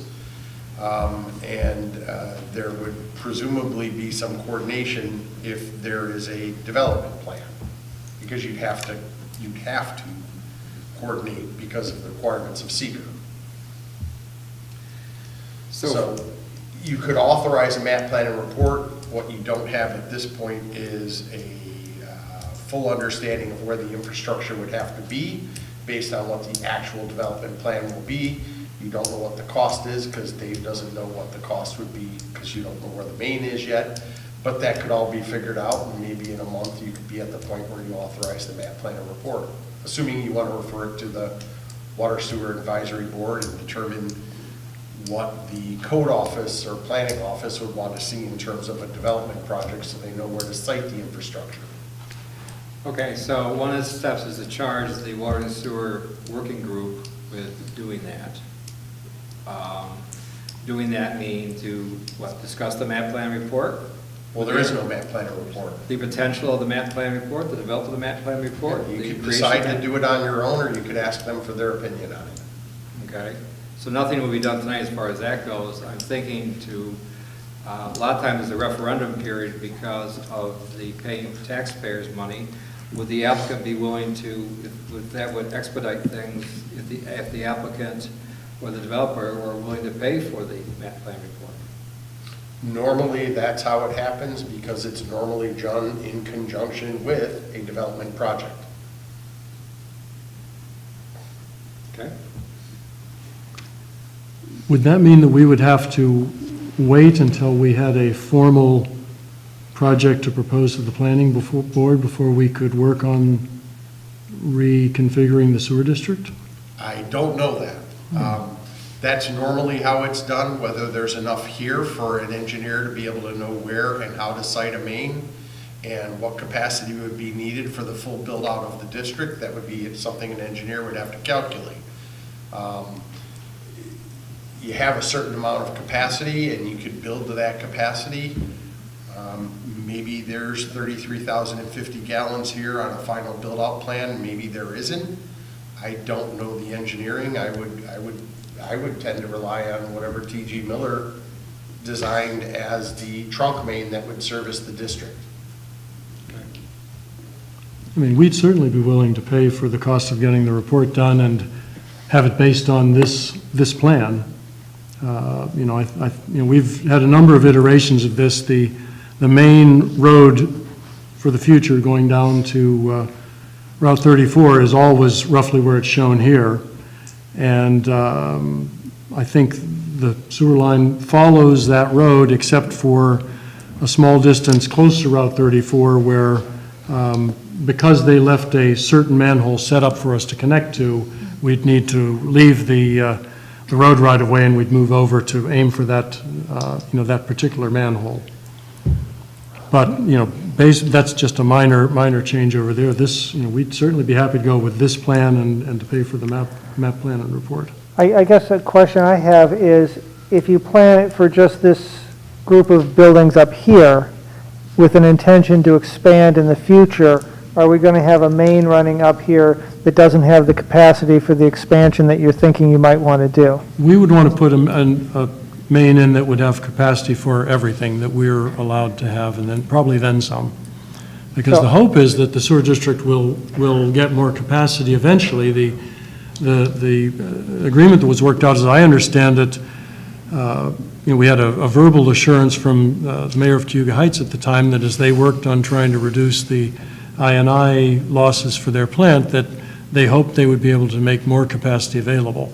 So my sense is that we'd want to put in maybe a 10-inch central main so that we'd have room for lots more sewer to flow that way at some point in the future. I'm just thinking if you hand this to the Water and Sewer Advisory Board, you might get one answer versus if there were phase 2 drawn on here, you might get a different answer as to what they would recommend. One of the problems with that is, first of all, we have no idea what a phase 2 is. So I can't really give a phase 2.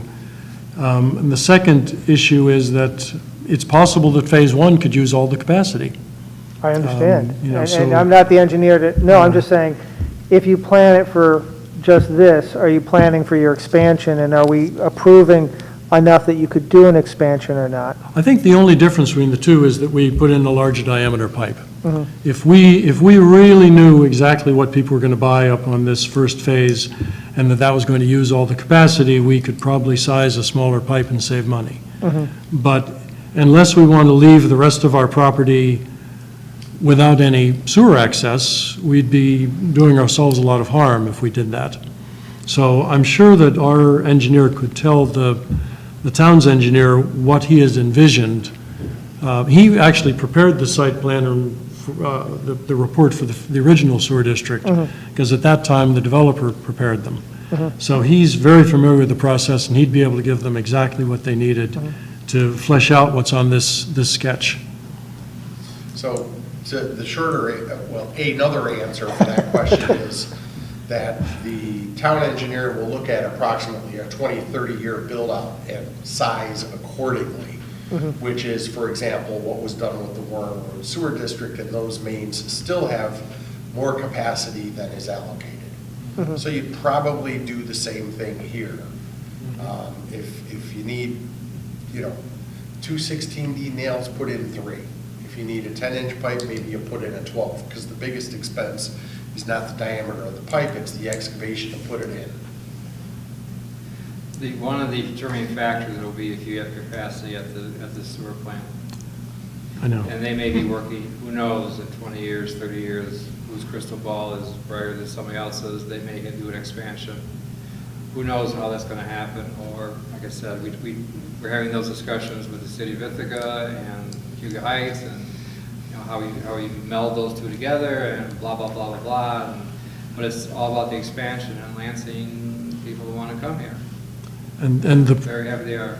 their problems may not get solved either. I think you'd mentioned to me that they're not having much luck, even though it's obvious from the charts that there's a lot of rainwater getting in the system, they aren't finding ways to stop it.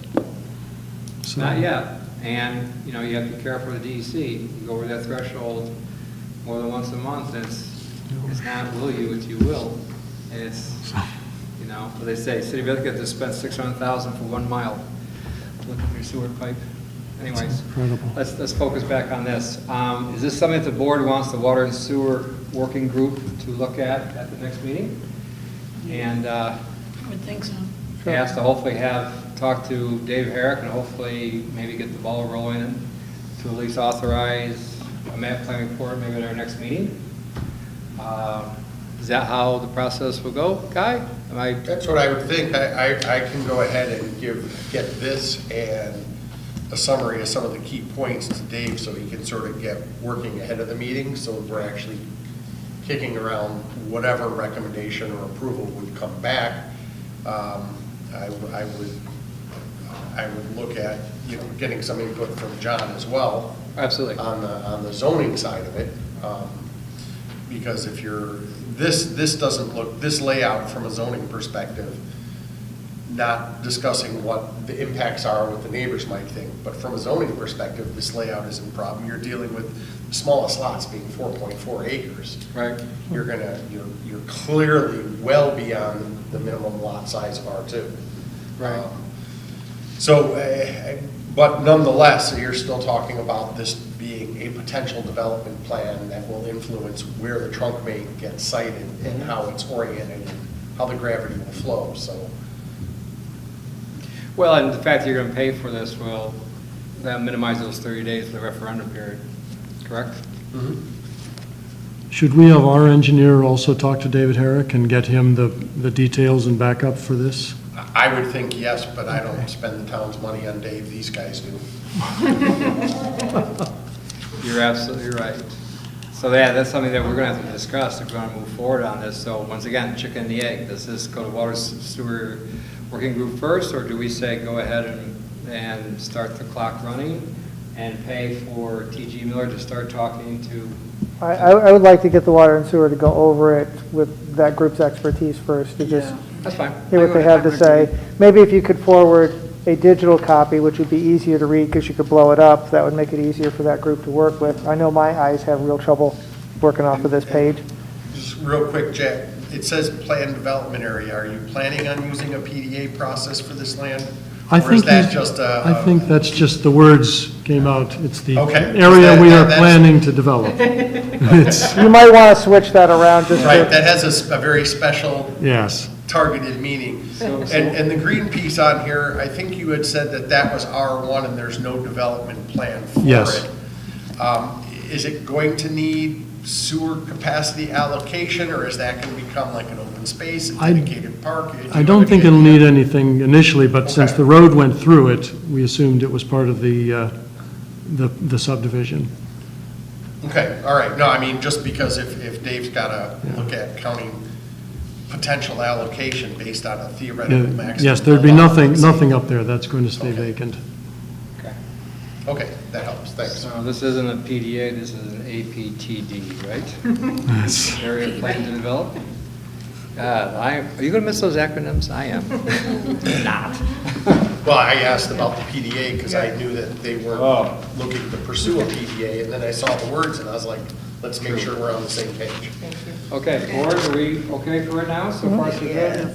Youngs, are we okay for now? So we'll wait, and you'll let us know if we need to speak to the Sewer and Water Board. and you're going to send an electronic And I'll version. send electronically this map. Water. To everybody. Not the water board, but the sewer and. Sewer and working board, yeah. Okay, sorry. Yes, in fact, I think. He sends it to you, Ed, you can pass it out to the group? Yeah, we would invite you to that meeting, Fantastic. okay, which is, what, the first Wednesday of the month, something like that? Okay.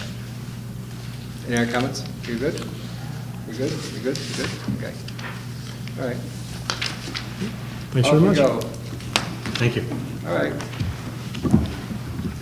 Number 10, in your packet, department reports. We have the Lansing Community Library. Andra, anything else? It's a good report. Okay.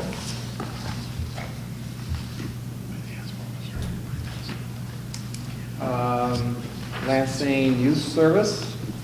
The only thing that happened is Travis, our Brooker, got hurt, and so the fishing derby was canceled. Ooh, They had that yikes. on the lake. I noticed that. Okay. I didn't hear what she said. Someone got hurt and the fishing derby was canceled. Canceled. Oh, okay. Travis. Oh, Travis, yes. Yeah, Oh. Travis John. Is he doing okay? Yeah, he's doing Okay.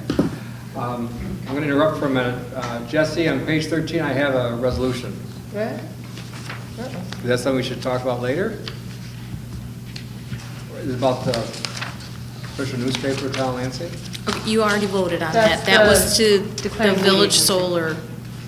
Page 13, you already did that. All right, You missed the other resolve on page 12. okay. We're on page, I just saw it in the back, I go, we okay? All right. Yeah, if you look at page 12's resolve, you'd know what the answer was. Okay, so we have the highway report, page 16. Mikey? Oh, yes. Oh, no, I haven't missed him. He's, oh, that's right, I'm sorry, Mike Sigler. One mic, another mic, it's all the same. Mike, you want to go to the mic? And Clearly so forgettable. I understand that the sewer discussion was dragging on so that you thought I would just give up and leave, but no. Well, if the county would just create one big sewer district, you wouldn't have to sit through that. you want a Snickers? Or you get a little diva out of here? You okay? Because I'm hangry, is that what it is? Is this what you're We saying? don't have Snickers, though, but we have chocolate. Yeah, we do have chocolate. I'm good, thanks. I'm trying to, you only eat within a window or I something. understand. But hello, and thanks for having me again. I appreciate that. I want to thank in advance Dominic Recchio. I have stolen liberally from his reports. So I want to thank you. I actually just came down from downtown. I was at a IPD town hall. I had wished the attendance had been better, but there were people there, and it was interesting. I did have to leave early to come up here, but I do thank the IPD and for the other people at Southside for having that. I think those are important. I hope that they will do more. Also want to wish everybody a happy belated Juneteenth. It was on Monday, as you know, a holiday at the county, nationally now a holiday as well. Also at Park Outdoor Advertising, it is a holiday. So I did go to a Juneteenth celebration at Southside Community Center, and I also went to one in Cortland because it was co-sponsored by TC3, so that was two very nice events I went to. As I mentioned, came back from the IPD one just now, and it's important, IPD, because they are short on staffing. That came up a lot, and it does draw our county sheriff to go downtown more, which pulls resources from every place else in the county. So very interested in to see what's going to happen there. Did go on a tour, just some of the stuff I did this week. Went for a tour of the boys' detention facility. Very interesting. Important right now. I went up with the sheriff. We took a tour around, talked to the person who runs the facility, Dwayne Hayward. It was designed to hold 150 youths, and right now it's holding about 65, but he says, yeah, the state, he thinks it's going to try to put 150 youths up there. Mostly because I've raised the age. We've taken the age of people that we were going to put in an adult facility and are now putting them in juvenile facilities, which is causing a lot of stress actually on those facilities because it's hard to hire people. It's the same problem in every place. It's hard to find staff. So, but he does foresee that happening. Interesting too, it's a facility that holds 12-year-olds. I mean, 12-year-olds all the way to 20. That's part of the problem with the raise the age that the state is still trying to work out, I think, is that, they never really anticipated 20-year-olds kind of walking out of a youth facility, especially where there's 12-year-olds. They do try to segregate people. They have different, I wouldn't call them wards, but different sections, and, 1 through, say, 10, and each one holds different kind of offenders. So, but they go to high school, they have classes, they get diplomas from high school, there are trades up there, wood shop and auto, and so when they get out of there, presumably they will have some skills and a brighter future than when they went in. I mean, some are charged with pretty serious crimes, even despite their youth. Also went for a tour of TST Bosse's, it was the last day of school. Also really interesting, 11 buildings. They have little businesses up there that they run, recycling, things like that for the schools. But they also have about, it's not just 3 schools, it's multiple schools all wrapped in. You have the one for children who have trouble learning. You have one that's basically a regular old high school. I mean, you go, they give you more attentive services and they give you a better individualized plan than maybe you would at another school, but it's hard to distinguish it from Lansing High School. And then you also have the ones that teach trades. You want to go into culinary, you want to go into auto. They also have physical education. So there's a lot going on up there. It was interesting. And like I said, they also have businesses like a print shop. So if Lansing needs something printed, you could actually go there. It's a municipality, and you might already do that for all I know, but it's very inexpensive to get things printed up there if you're a municipality. They get state rate, that's why. Also went to Dryden Dairy Days, got to meet up with our congressman, so any chance I get to do that, I go and say, give us money, Mr. Congressman. No, I'm just kidding. No. I do go, and I try to forge as best a relationship as I can with him. But we also met with Dryden leadership over there, town next door to us, what's going on. Went to the Family and Children's Luncheon, obviously a very important organization for our community. And I also went to the Advocacy Center. They have a breakfast every year. It's our annual fundraiser. They deal with a lot of abused children in Tompkins County. So two very important child-centered centers in our community. We're having fundraisers. So, in county news, we did request, we passed a resolution. This is a request for a proposal. This is important for you all because I know you have a broadband committee. We're going to connect, we have identified 1,200 locations in Tompkins County that do not have broadband service. We are going to put out a request for proposal to connect these 1,200 locations. It's very specific. It's very, we're not going to go here and wide. We've identified who doesn't have it, and we're going to put in an RFP to try to do that. Doesn't mean we're going to commit to do it, but if we do it, we're going to go out, we're going to get this cost, we're going to get the price, we're going to go to the state, we're going to go to the feds, we're going to say, we would like this funded. If we then go ahead and do this, which I hope we do, the entire county, everyone here will have broadband service. And then if your towns want to add on to that and do municipal broadband like they're doing in Dryden or whatever they want to do, that's great. But at least at the end of the day, we will be able to say there's not anybody in the county that doesn't have broadband service. So that's what we're working on at the county. Also, we passed a resolution asking Governor Hochul to veto a bill impacting the timing of elections. The state legislature has passed this bill to move all local elections, your elections, my election, to even years. The argument against that are many. It would federalize all local elections, was one of the arguments, which I believe is probably true. Lee Shurtleff drew out what the ballot would kind of look like. It was a sketch. But, you'd have like 20 ballot things. It would be long. And for anybody, all of you also have been in elections, you have to go out and get signatures. When you have more than 3 pages, it gets very like, I'm sorry, you're signing away your life and your mortgage for this. So imagine now 20 pages to do that. It just becomes very cumbersome, I think, when you try to do it all in an even year. And I didn't bring this up at the meeting, but I talked to my sister about it, and she's like, in Virginia, what we do is we have the federal elections in even years, and we have the state elections in odd years. And I was like, okay, that's actually something that you may be able to work with. So other states do it different ways. It's not like, and I felt this was not a great idea, and 10 of my colleagues actually agreed with that. They did change the resolution. Deborah Dawson, I was very happy she did that and made, I think, a better resolution going forward. Doesn't mean the governor will hear that, but it's better than nothing. So, quick update on the budget. We did bring the goal down to an increase of 2% on the tax levy. I am hoping we can make that tax rate 0 or actually in the negative.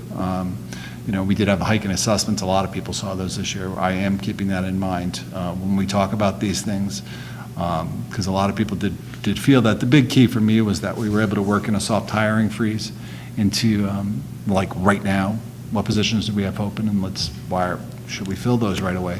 And so we have a soft hiring freeze in place, because as you all know, it's people. That's our largest cost overall than any other thing. So. And we should examine those positions that are open. Do we need to fill those? So that's what we're going to be doing. Thank you again for having me. I am getting some questions from you guys. A lot were just answered, actually, by John Young. A lot of people are asking about that, like that sewer project. They also, as I have asked Ed and answered some of these people, what is going on over by Scoops with all the dirt moving around. So just so you know, that's out there. And I do want to congratulate all the students graduating from Lansing this Friday. That's very exciting. And I did notice the solar company is having a meeting, and it's on Friday. So I would have probably planned that a little differently if I was them, but. The solar meeting is tomorrow night. It's tomorrow night, okay. Tomorrow here, Friday in Groton. Friday in Groton. There you go. So thank you for the correction. And I think 7 7 to 8:30. Yeah. And I do thank the town for posting the map out out in the hall. So if anybody does have questions, the map's right there, and it's interesting. So people, I hope they're aware that that's happening. But I do want to congratulate the graduates, and I want to congratulate all the graduates in Tompkins County. There's been graduations kind of all week, so thanks very much. Nice to see you again, Mike. Thank you very much. Quick correction. Please do. The county's broadband only brings the cable to in front of people's property. It doesn't actually include people who are too far from the line to be able to hook up economically. So if the cable runs in front of your property, but it's 2,000 feet to your house, that's not part of the county's estimates to get people hooked up. Okay, well, it's an RFP, we will see. It's a start, I agree. I just don't want someone out there who feels, that they're going to get part of this program because. Right, 2,000 feet would be far, though. That would be far. I would think that would be included. 2,000 Well, feet. right now, the cable will only hook, I think it's 100 or 150 feet into a property, Okay. and then they start putting together fees that no one can decipher, and some of those fees are in the tens of thousands of dollars. Well, when we have the RFP out there, maybe that'll be something we can negotiate with the, whoever the provider would be. Because that is our ultimate goal, is to be Yes. able to say, at the end of the day, everybody in Tompkins County has access to broadband. And that is at least my goal, and I know it's the goal of Greg Betsy, who runs that, the economic. It's similar to water lines. Very Yeah. similar. There you have it. So Our we'll- broadband committee looked at the county report and the presentation that was done around it, so. And I want to thank Nick Helmholtz for that. He worked a couple of years on this to actually get that put together. And I like that it's so exacting, actually, that these are the households, this is what we have to do. And, that's what you need to go out and get money. is So to you say voted on this- scenario number 1. This is what we want to do. Okay, There we thank you. You're welcome. You want to talk more sewer? No, we're done? No, Okay, I'm we're dying done. to hear from the other Mike. Fantastic. Oh, Mike, The can other I, Mike. Oh, go ahead. rather than limping around to give this to you, can I just give this to you? We had a presentation about immigration and such, and this was the handout, and you missed it, so I wanted you to have it, so. sorry. Yeah. Good, I had to read this. Thanks. Are you going to say anything about? Yeah, we were here. We will wait for you to leave. Okay. Have a good 4th of July. Hi, Mike. Hi. The other Mike. Mike and Mike.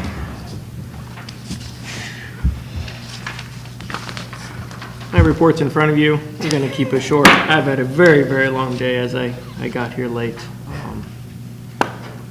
I do want to thank quickly Pat Terrell. We had a storm blow through on June 14th with some hail and heavy rain. It caused some damage on Lockerbie. In order for us to be able to continue paving the next day and also make the repairs on Lockerbie Hill, I reached out to Pat, and he provided us with one of his guys who also have his CDL, and now allowed us to do the repair work on Lockerbie and also pave for the Tompkins County Highway Department. So, thank you, Pat. Attaboy. Love those cross-trained people, don't we? Okay. Any questions for our highway superintendent? Drake Road looks nice. Asbury Road looks nice. Oakwood, that's where we are today. Just didn't work out well, so we'll be there Okay. tomorrow. Okay. Anything else? Any other questions? Okay, my friend, have a nice evening. Thank you. Okay, Park and Rec.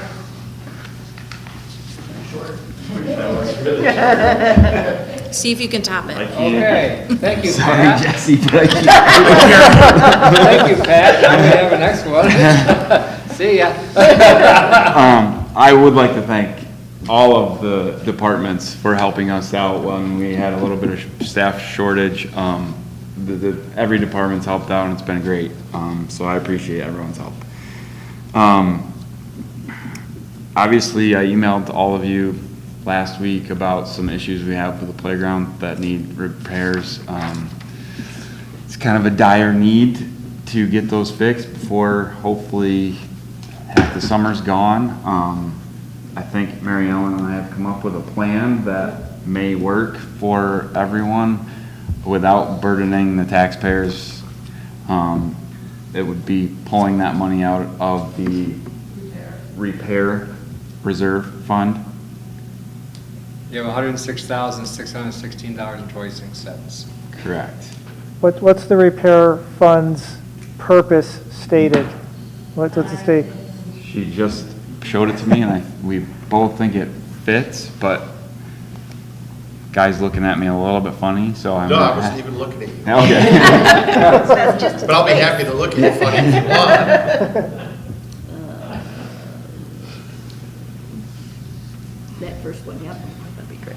So, conditions of use. Repair reserve fund is for the exclusive purpose of funding major repairs or replacement of any town structures in need. Guy, does that sound like a playground would fit? Yes, but you have to know whether it's a type or a specific fund, so you have to know if you need a resolution to spend from it, or whether a referendum to spend from it, or whether the referendum requirement was taken care of when it was established. Go ahead. You want me to write it? Yeah, go ahead. Is it in there? We're looking. You're certainly not asking me that question. Actually, I am. I Since you don't- weren't here at the time, I figured you'd be the perfect person to ask. Now he's gonna look at you funny. My answer is, I don't know. I don't Would it be? Very concise. And completely honest. It sounds like a type fund. What are the two kinds? Well, they're Well, type and what? there's specific funds Oh, okay. where you designate it for a very specific purpose. Okay. We want a new roof on this building, and you set up a referendum when you create that reserve fund. And then you can spend from it freely within the bounds of the purposes of the fund. Then there's sort of general, where you say, for land acquisition, for recreational and other municipal purposes. You don't need a referendum to set that up, but you need a permissive referendum to expend from it. It would make sense. So knowing which type it is and under what section of the general municipal law was established, if such records exist, would be helpful. If they don't exist, we'll back into it by analyzing what the resolution says. Previous resolution, the town shall maintain reserves as required by law, and any bond covenants or requirements, and any expenditures from reserve accounts shall be made as required by law and only upon the advance approval of the town board. Do you have a resolution number? I do. Resolution 16-92. Resolution adopting Town of Lansing Reserve Fund policy of 2016. Oh, that's the reserve fund policy. Okay, what the specific fund it's being taken from is what I'm looking for. I'll have to look and see if there's anything else. This is the only thing I found so far. Okay. So it sounds like the process would be, we have to vote on this and then allow for people to gather signatures to say no? General policy, all expenditures drawn from reserve accounts shall require prior board approval unless previously authorized by the town board for expenditure within the town's annual budget. And you're looking for something specific to this fund, not the general reserve. Well, each reserve fund is, Sense of purpose. right, Yeah, there's exactly. section 6-A through section 6- like J, K, or L, or whatever they're up to now. And it falls into one of those authorizations. Each fund has to have some statutory authorization. You can't just squirrel away money just because you think it's a good idea.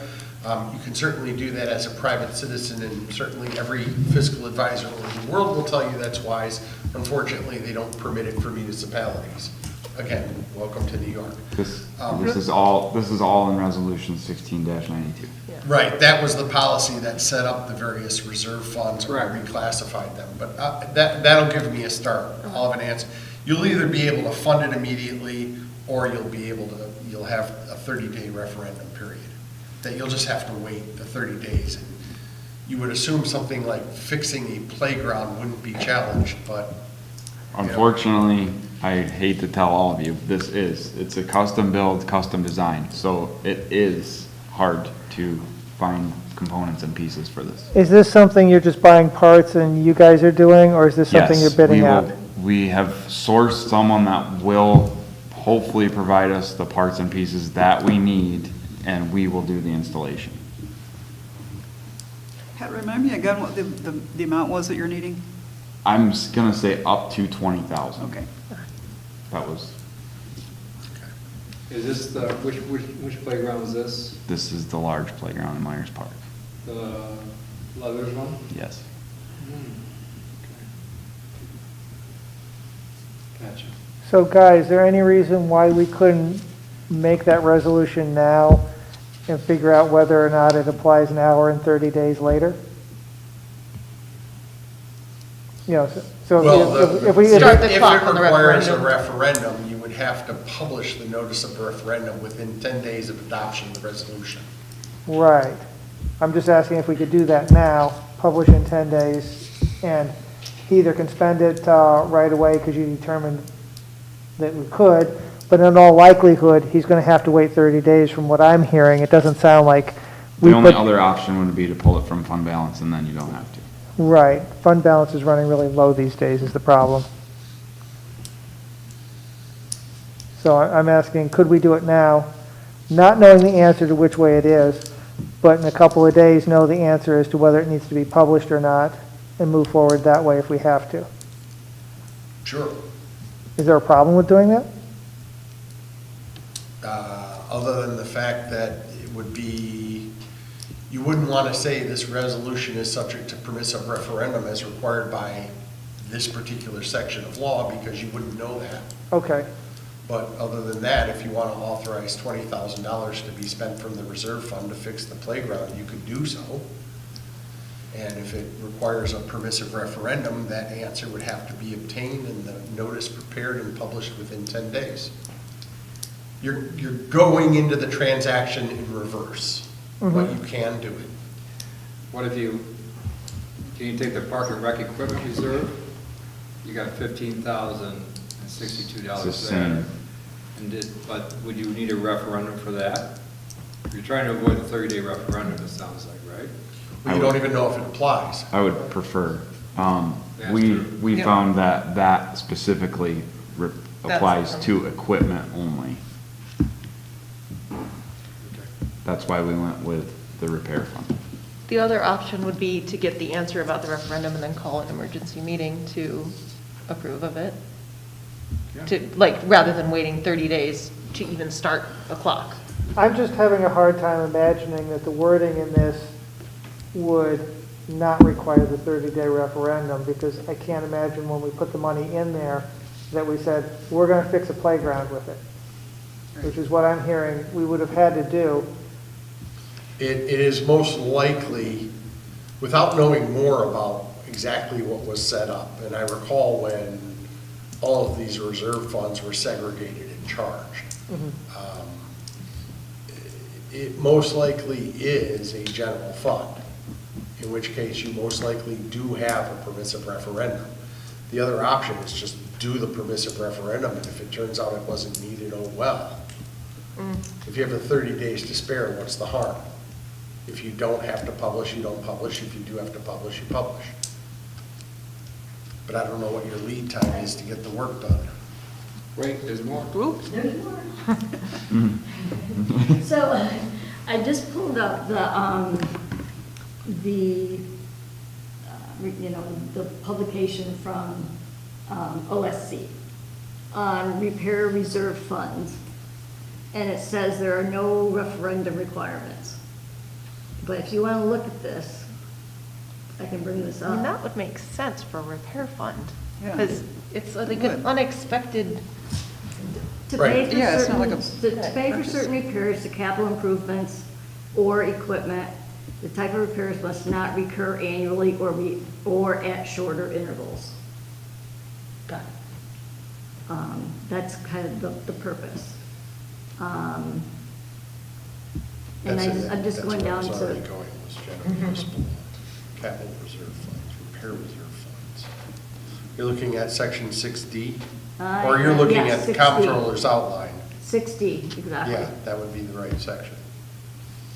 So that's what I was saying, you'd have to know what was required when the fund was set up, i.e. was its purpose for a particular type of repair, or was it general, because that can affect that, and then you have to know the statute that was used. I agree, it would be most likely 6E. but, okay. Base year.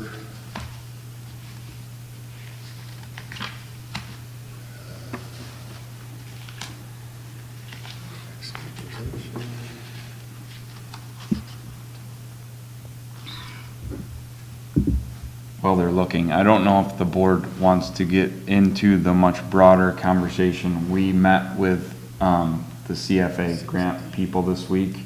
There are some very particular circumstances or rules about the grant that we received for $750,000 For Myers Park. for Myers Park. I don't know if we have to do that in closed session or executive session, because it would be talking about contracts and things of that nature.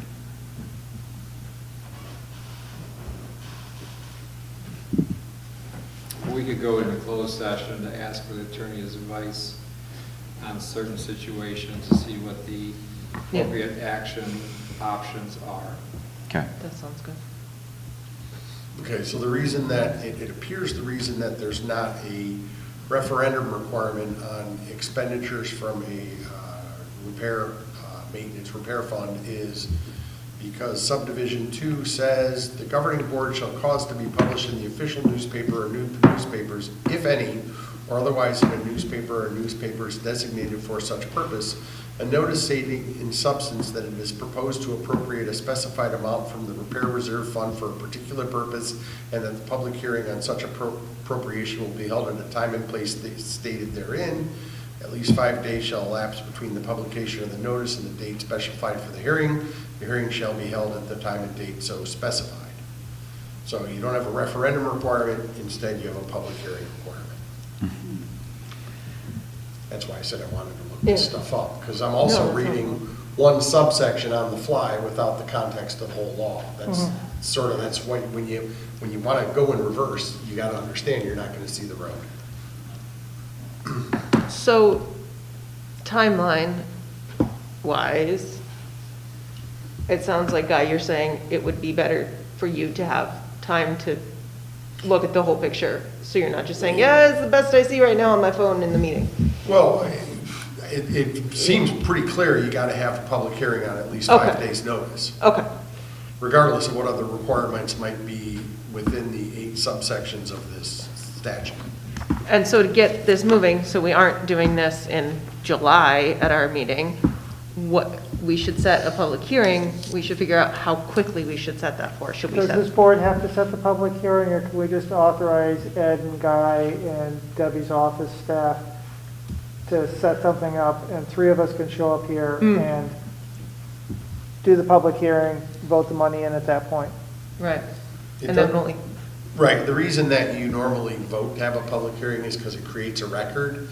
There's very few cases where you're actually required to vote on a public hearing. You just, for example, this language says the governing board shall cause to be published. It doesn't say shall adopt a resolution schedule. Okay. So you don't have to vote for a public hearing, but you need to agree upon a date, put out the notice at least 5 days before the hearing. You need to specify the purpose and the exact amount you want to expend. So you can't say up to $20,000, you said an exact amount. Well, the statute says, a notice stating in substance that it is proposed to appropriate a specified amount from the repair reserve fund. Well, I think in the next 5 days, Pat could have a specific amount that's close enough that we could find a few dollars here and there, right? I'm trying to You have to put obtain the proposed quotes amount on on certain things. Right, but if it's only a few thousand off, we can find the money somewhere else. We're talking about getting the bulk of it out of here. Yeah. If I might add, you have to have the proposed amount for the notice in the paper. notice. Right. So, The notice stating in substance that it is proposed to appropriate a specified amount from the repair reserve fund for a particular purpose. So you've got to state how much you're spending, what it's being spent for, and the time and date of a public hearing.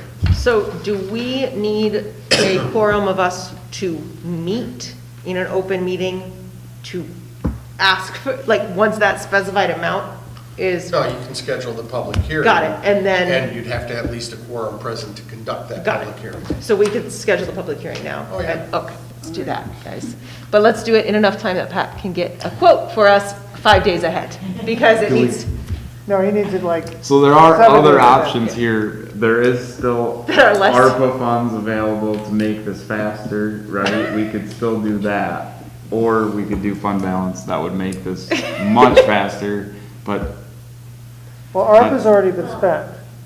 That's what I'm saying. Or Right allocated. now, and as it stands, I think ARPA is, ARPA's spent and that money frees up next year. When's, what's the lead time to get these materials to you? I'm guessing at best like 2 weeks. Guy, if this public hearing happens, people just come and tell us they don't like the 100 people come here and tell us we don't want a playground. We can still vote for a playground, right? Yes. okay. We can still, Vote for the Right. playground. yeah. So it's not a Right, just referendum. Forewarning, subsection 6. The members of the governing board shall be guilty of a misdemeanor if they authorize a withdrawal from a fund for any other purpose except as provided in this section, or expend any money withdrawn from the repair reserve fund for a purpose other than as provided in this section. Right. So there's some bells and whistles attached to this thing, and I haven't gotten through subdivision 7 and 8.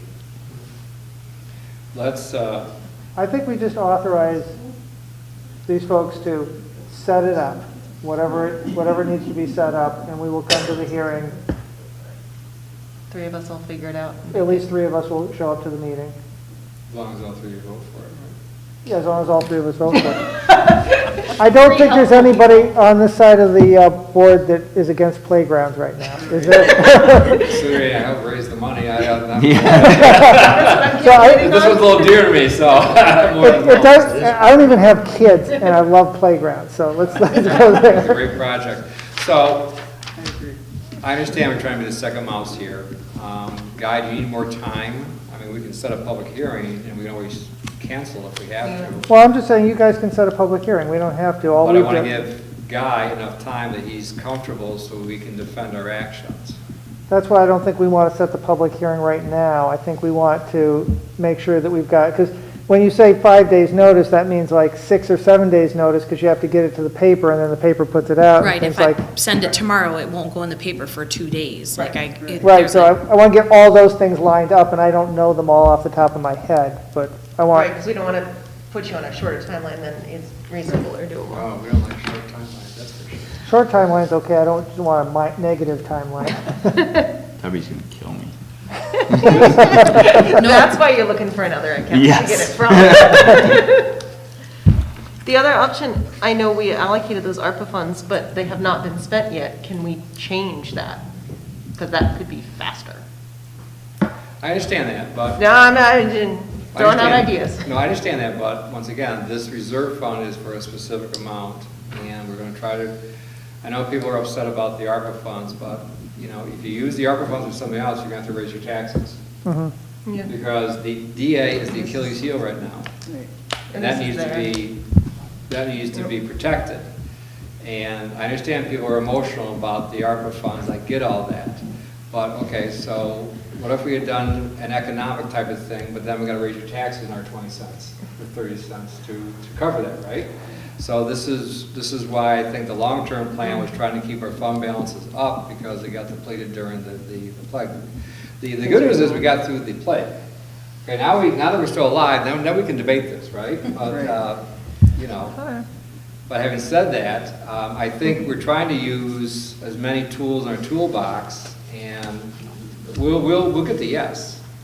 It doesn't mean you obviously have conversations with these people, right? And say, okay, what's the, right? Yeah.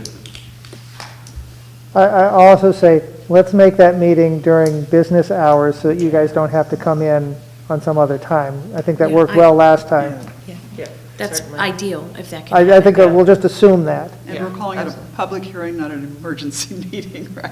Well, it's Well, gonna you be a are full going to meeting. have to call It a has to special be an meeting emergency. for It's a the special public meeting. hearing. Yeah. I think calling it a special meeting is better than an emergency That's meeting. that was my point. But the criteria. those But the are legal. criteria is For an different for a emergency special are- versus an Yeah. emergency. Okay, whatever you need to do. So just Right. if you're looking for an alternative way that actually follows the general municipal law, and again, on short notice, subdivision 2 says in cases of emergency, I don't know whether this qualifies, but you can make that determination and see if the comptroller disagrees. Monies in the fund may be expended pursuant to a resolution approved by not less than 2/3 of the members of the governing body, blah, blah, blah, provided that not less than 1/2 of the money so expended shall be repaid in the fiscal year immediately following the fiscal year in which such monies were expended, and the total amount shall be repaid not later than the last day of the second fiscal year succeeding the fiscal year in which the monies were expended. In other words, if you want to do it without a public hearing, you have 2 years to pay it back. Okay, and it has to be an emergency, so Pat, how important is this? What's the I problem? mean, I don't think you could classify it as an emergency. Okay. I mean, Well, It is emergency, if the device is unsafe. Is it a safety issue? it is unsafe, yes. what's the issue? It's several cables and ropes that have frayed or been vandalized and are cut, so yes. So it's It is unsafe, it's unsafe and it's attractive to kids who could get hurt if they, correct. I think- This is the climbing pyramid? No, this is the cargo net and the cable structures, and also the rubber mats are, I think it's designed to be attractive, like. public safety is an important thing, and it sounds like this is something that if enough kids jumped on it, somebody's gonna get hurt.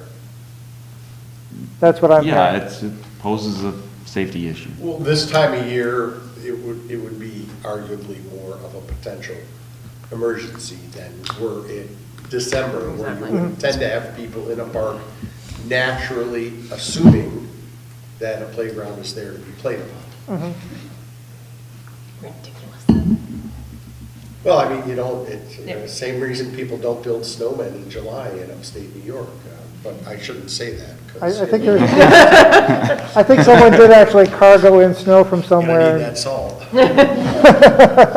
So, I mean, if you were to repay the money in accordance with that rule, is at least 50% by the Year next two. fiscal year, and then the balance, by whatever means, within the second year, then ironically, you would be able to use ARPA funds for some of it, So 2024, we have to pay half. displaced ARPA funds. So 2024, we have to pay half. 2025, we have to pay the other half back.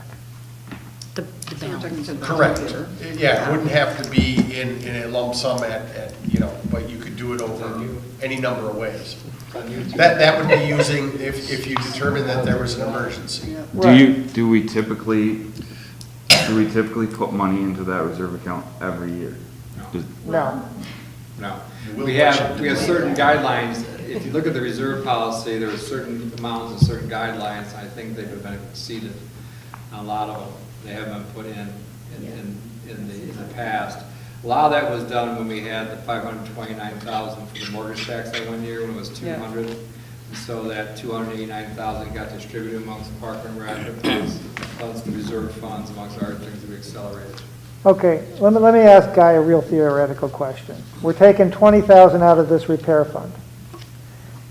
In the 2024 budget, we budget from this repair fund to repair something else. Is that a problem? No, But we still have to put 10,000 back in. yes, So we could budget at out. least half. if At least it turns half, and out to we're be assuming 10,000. 20, I'm just making numbers up to, so we could take 20 now, take 20 out next year, and put money back in next year at that rate, if we wanted to. I'm not sure, for lack of a better term, that fund kiting is the way to get the money back in. I'm trying to understand, how Right. much we're like twisting our arms and saying you can't, are we saying if we do this, we can't take money out for budgeting for something else? So, we're looking at the budget in a couple of months. Doesn't say how you have to repay it, but clearly you can't use the fund to repay itself. I understand that. Okay, I'm just, so- I'm saying if we're hog tying ourselves and saying you can't. No, they wouldn't lock the fund up if you had another use. Could have to be a different use. No, it could be the same use, you'd just be locked into paying that money back. Okay. Otherwise you'd be in violation and subject to misdemeanor. Now, I'll ask Mary Ellen, because apparently you guys read the thing. I believe each fund had sort of like a target balance that it was hoping to maintain. So if this gets spent down for a proper purpose, then your normal budget process should have a plan to bump it back up to its design Yes. level. In other words, And this what is would that be plan? doing exactly with that fund what you created it for as well as what you budgeted for. The question that arises here is how to do it without, on the fly, without advance notice, whether it is or is not an emergency, or whether you want to or do not want to have a public hearing.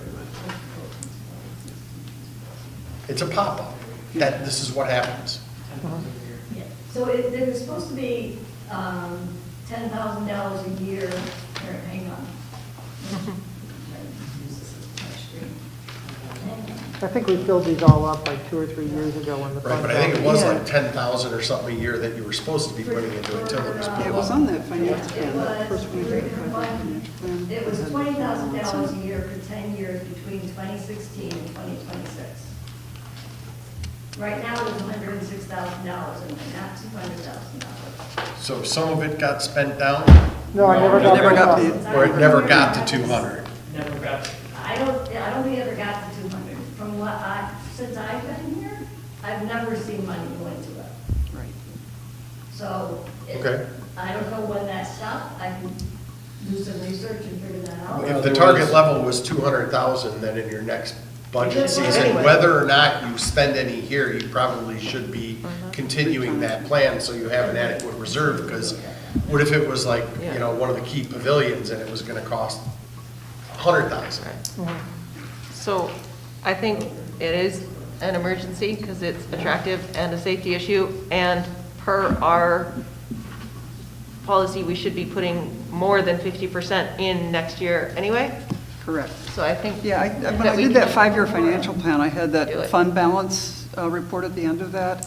And all the other funds are in really good, the reserves are in really good shape. And I guess that was the only one. I knew there was one, but I couldn't remember which one it was. But yeah, but they do all need to be, anytime you take money out of the reserve, they need to be replenished anyway, so. Let's do that. Just be careful what the rate is also, when you start nudging them up.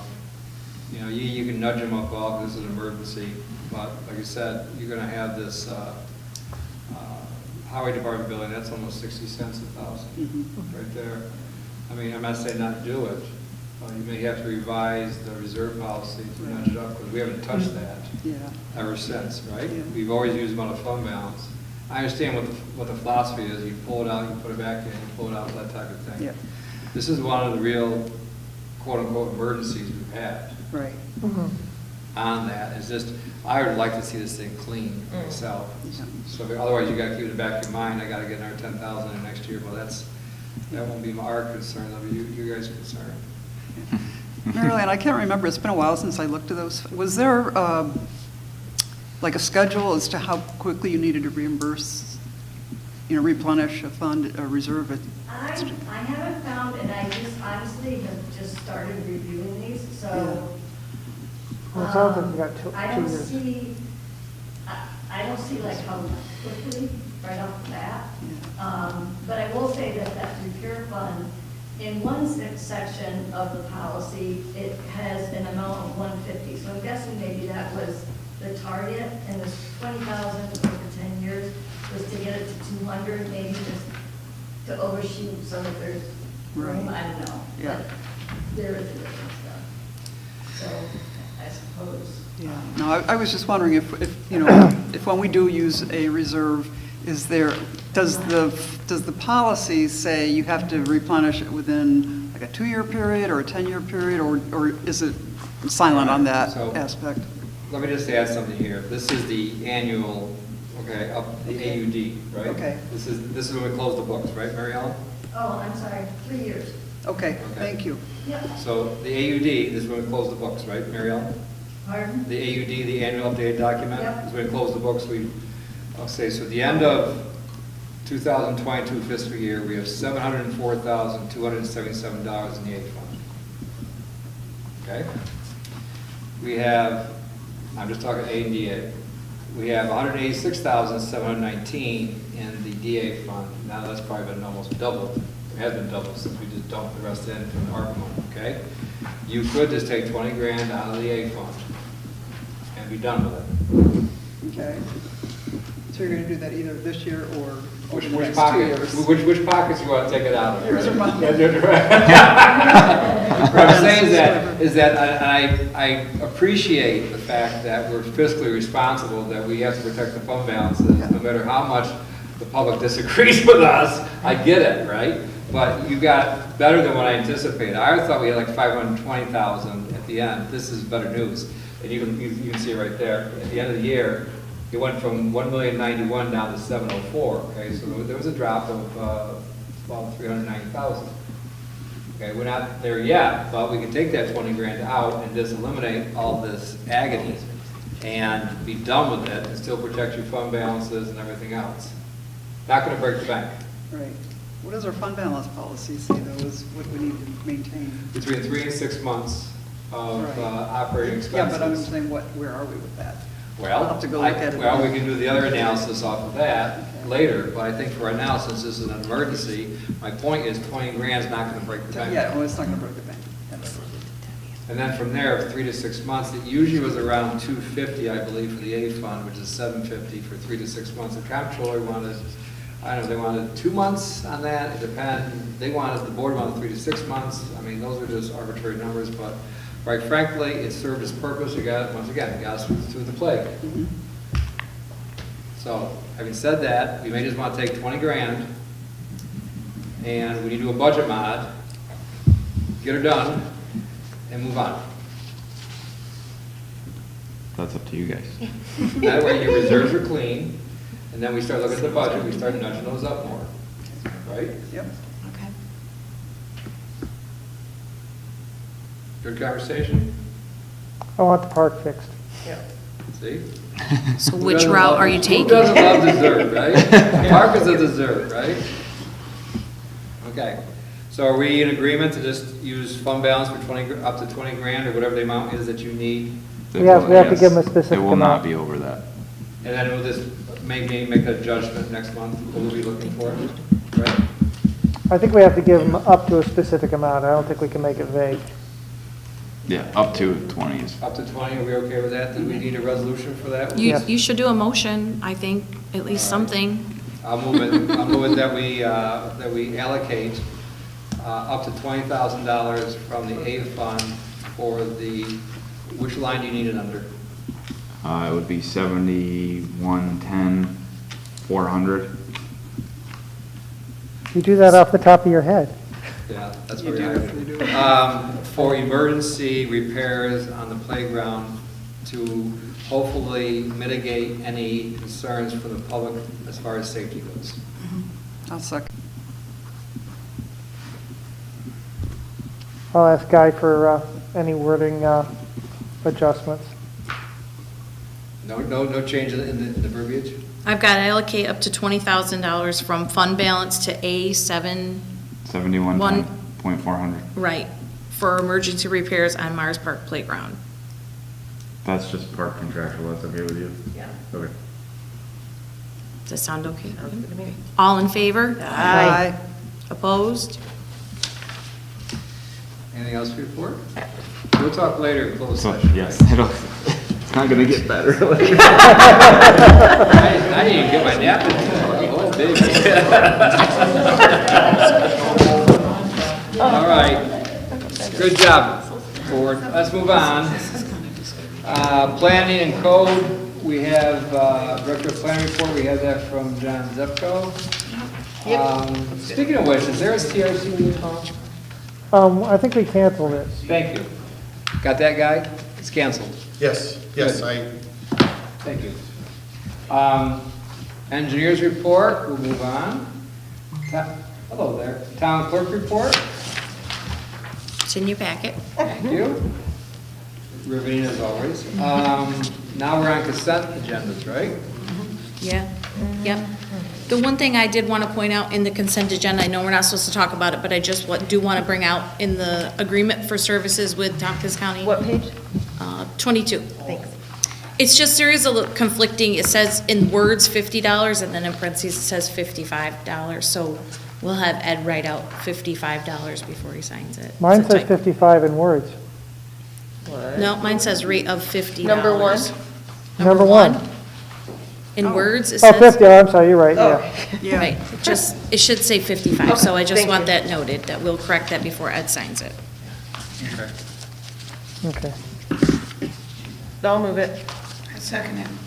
Oh, hold on, I was- Oh, sorry. it's okay. You're talking about the consent Well, wait. agendas? Yes. Yes. Yeah. Oh, do we have to?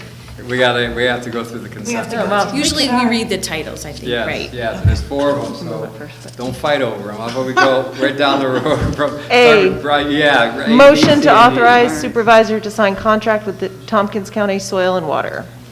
B, resolution scheduling public hearing for proposed local law number, whoops.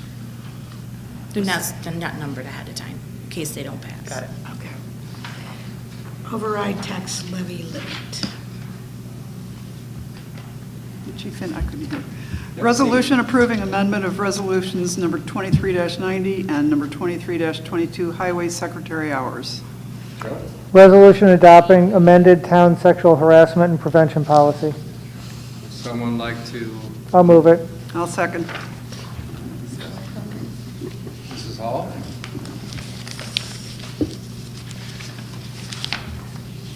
Andrew Benson. Yes. Ruth Broth. Yes. Bronwyn Losi. Yes. Joseph Wetmore. Yes. Edward Levine. Yes, okay. 12, motions and resolutions. Motion authorizing the town of Lansing supervisor to write and send letters supporting bill number S 6410, A 52A, to the state legislature providing flexible options for workers' compensation coverage. So since I'm the one who asked for it to be removed from the consent agenda, I figure I can kind of take point. I think you should, yes. First, when I looked it up, it looks like it's already passed the Senate and the Assembly, so I don't know that we need to spend any time on it. But that's not why I asked for it to be removed. I just wanted more clarity because there's a lot of the laws that I think are important moving through the state, and I was just trying to understand why we as a town should back this one in particular versus others. But I think in the interest of efficiency, that it's a moot point. That's exactly what I had on my notes. I would just note in the future, we need, if someone brings this forward, we need someone to champion the bill. So when I say, I don't understand why I should vote for this, everyone doesn't just look at each other and say, I don't know. Yeah, I totally agree. yeah. Somebody needs to be the advocate. Yeah, somebody. Because they're like, I think the word is the words are rubber stamped. Yeah. And it might be totally legitimate, I just wanted to understand it more, but like I said, Is this PERMA? Yeah, yeah. I mean, PERMA has a good history, how they were self-formed for, right. it's kind of like the consortium was, right? They pooled their money and they found cheaper rates on that. So, and when you go to Association of Towns, you hear that, right? I think they sponsor some of the programs there. I need to hear why Lansing should support it, and I didn't have enough background to. I totally agree. And so that's what was confusing me. A guy gave me some background stuff that was helpful, but Perma's letter was not helpful. It didn't really tell us anything. Okay. So we have a motion and a second? Not yet? I think we're just gonna pass on it because it's basically Nobody's a done It's a deal moot anyway. point. It's a move I mean, point. it's already done. It's going to go through anyways, right? Yep. Okay, Yeah. well, let's move on then. Resolution approving audit and budget modifications and supervisor report. I had a question about one of the items there.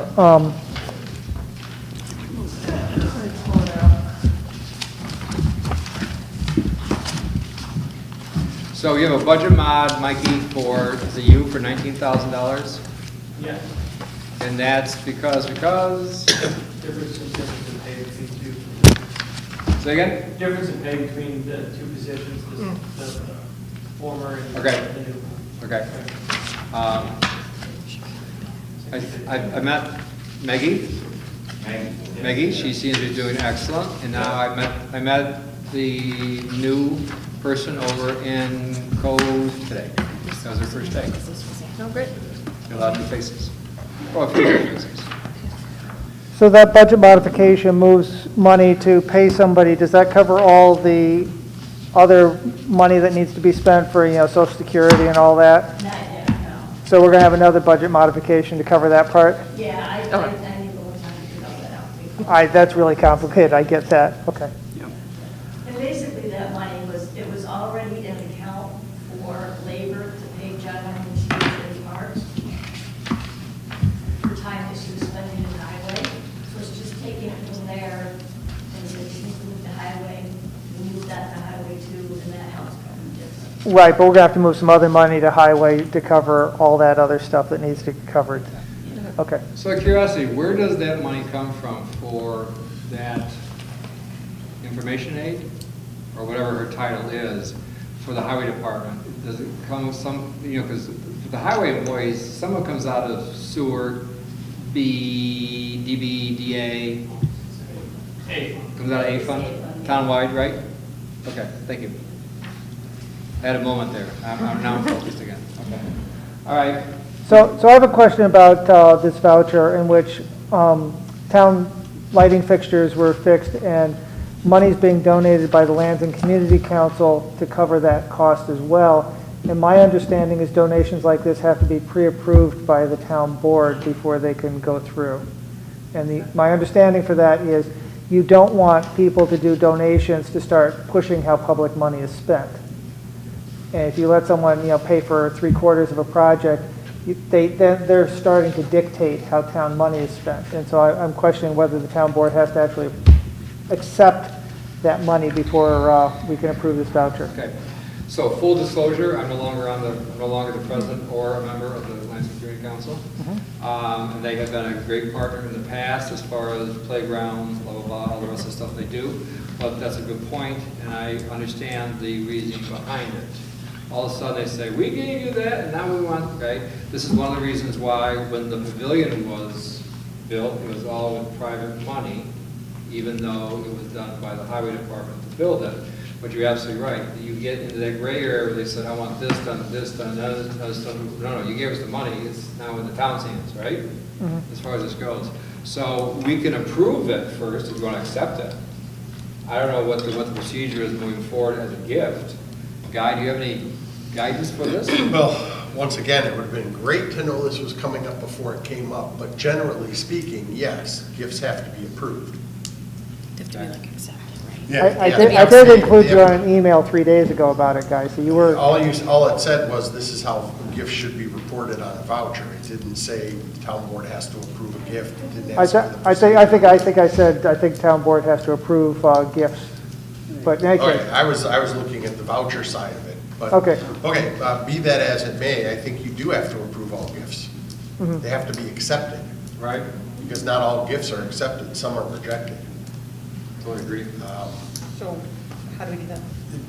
Just a motion approving, approve acceptance of the gift from this entity for this purpose. This is an entity that wouldn't be doing it for a taxable charitable deduction. But Would or would one not. of the reasons you have to specifically accept it is that you have to acknowledge the gift for tax purposes. Here, I don't think the community council, being a 501c entity, cares about that, but you still have to accept the gift. It's like a dedication in a sense. Just some background too, they didn't dictate, we actually dictated. I understand, but it starts to look that way when these things happen. I It's procedure is what I'm looking for. just want to throw that out. Yeah. They weren't like, we'll only do this. If they actually asked the town, so. Yeah, I understand. I'm not saying someone's doing something nefarious. I'm just saying we want to keep this clean and do it properly. And So Joe, you want to make a motion? yeah, I'll move that we accept a donation from the Lansing Community Council for $3,074.20 to, I'm not quite clear, upgrade parking light fixtures, install new, To purchase new light fixtures for the town parking lot. purchase, okay, that works. Can I one's right up say there. something first before you, just because I don't know if it makes a difference or not? The check is not made out to us. Correct. Does that matter? The check is made directly out to the vendor, not the That, town.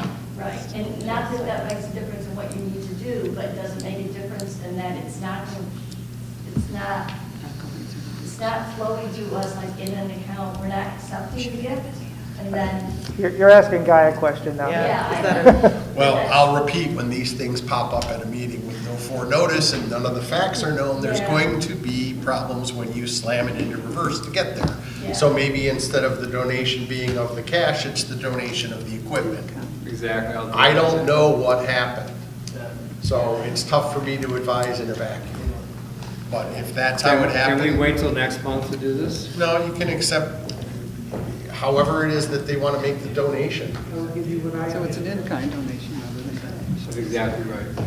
Yeah, Exactly. Then why is this coming through vouchers?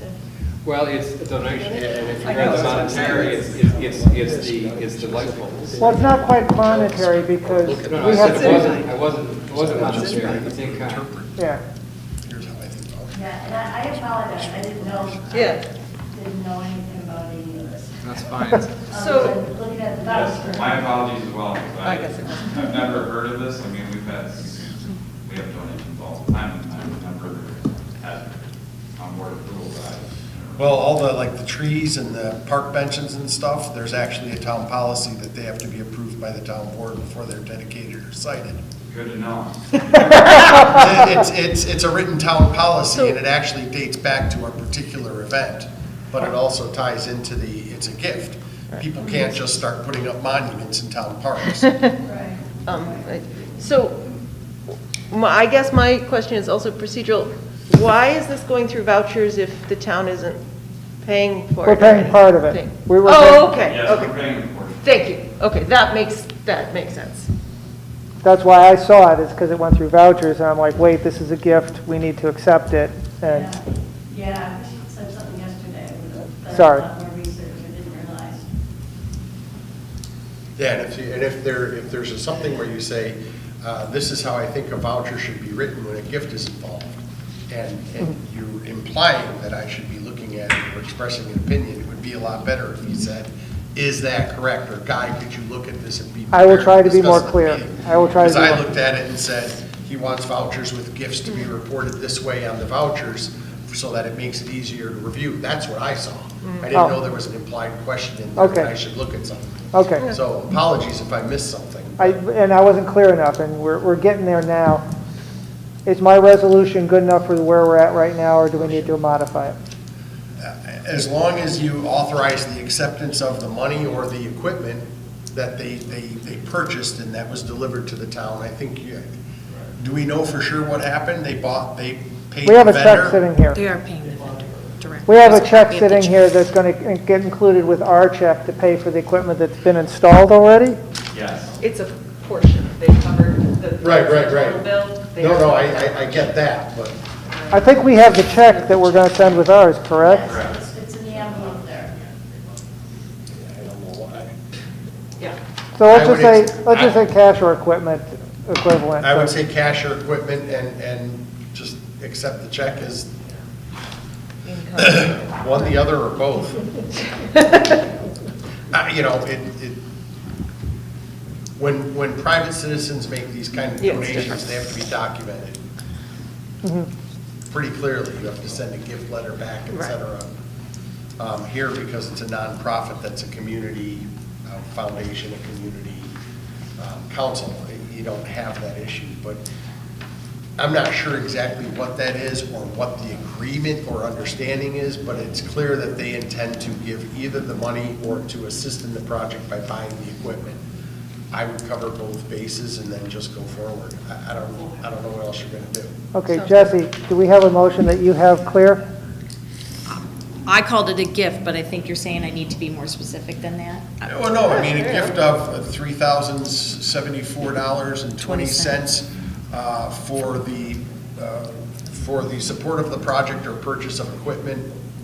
Of the I line- wrote motion to accept gift of $3,074.20 from Lansing Community Council towards Town Hall parking lot lights. No, doesn't that really sort of cover both Yeah. sides? Okay. Yeah. It mentions the equipment, it mentions the amount, and it's a gift to support that project, I think. Okay, and I have a first from Joe. Oh, I'll second.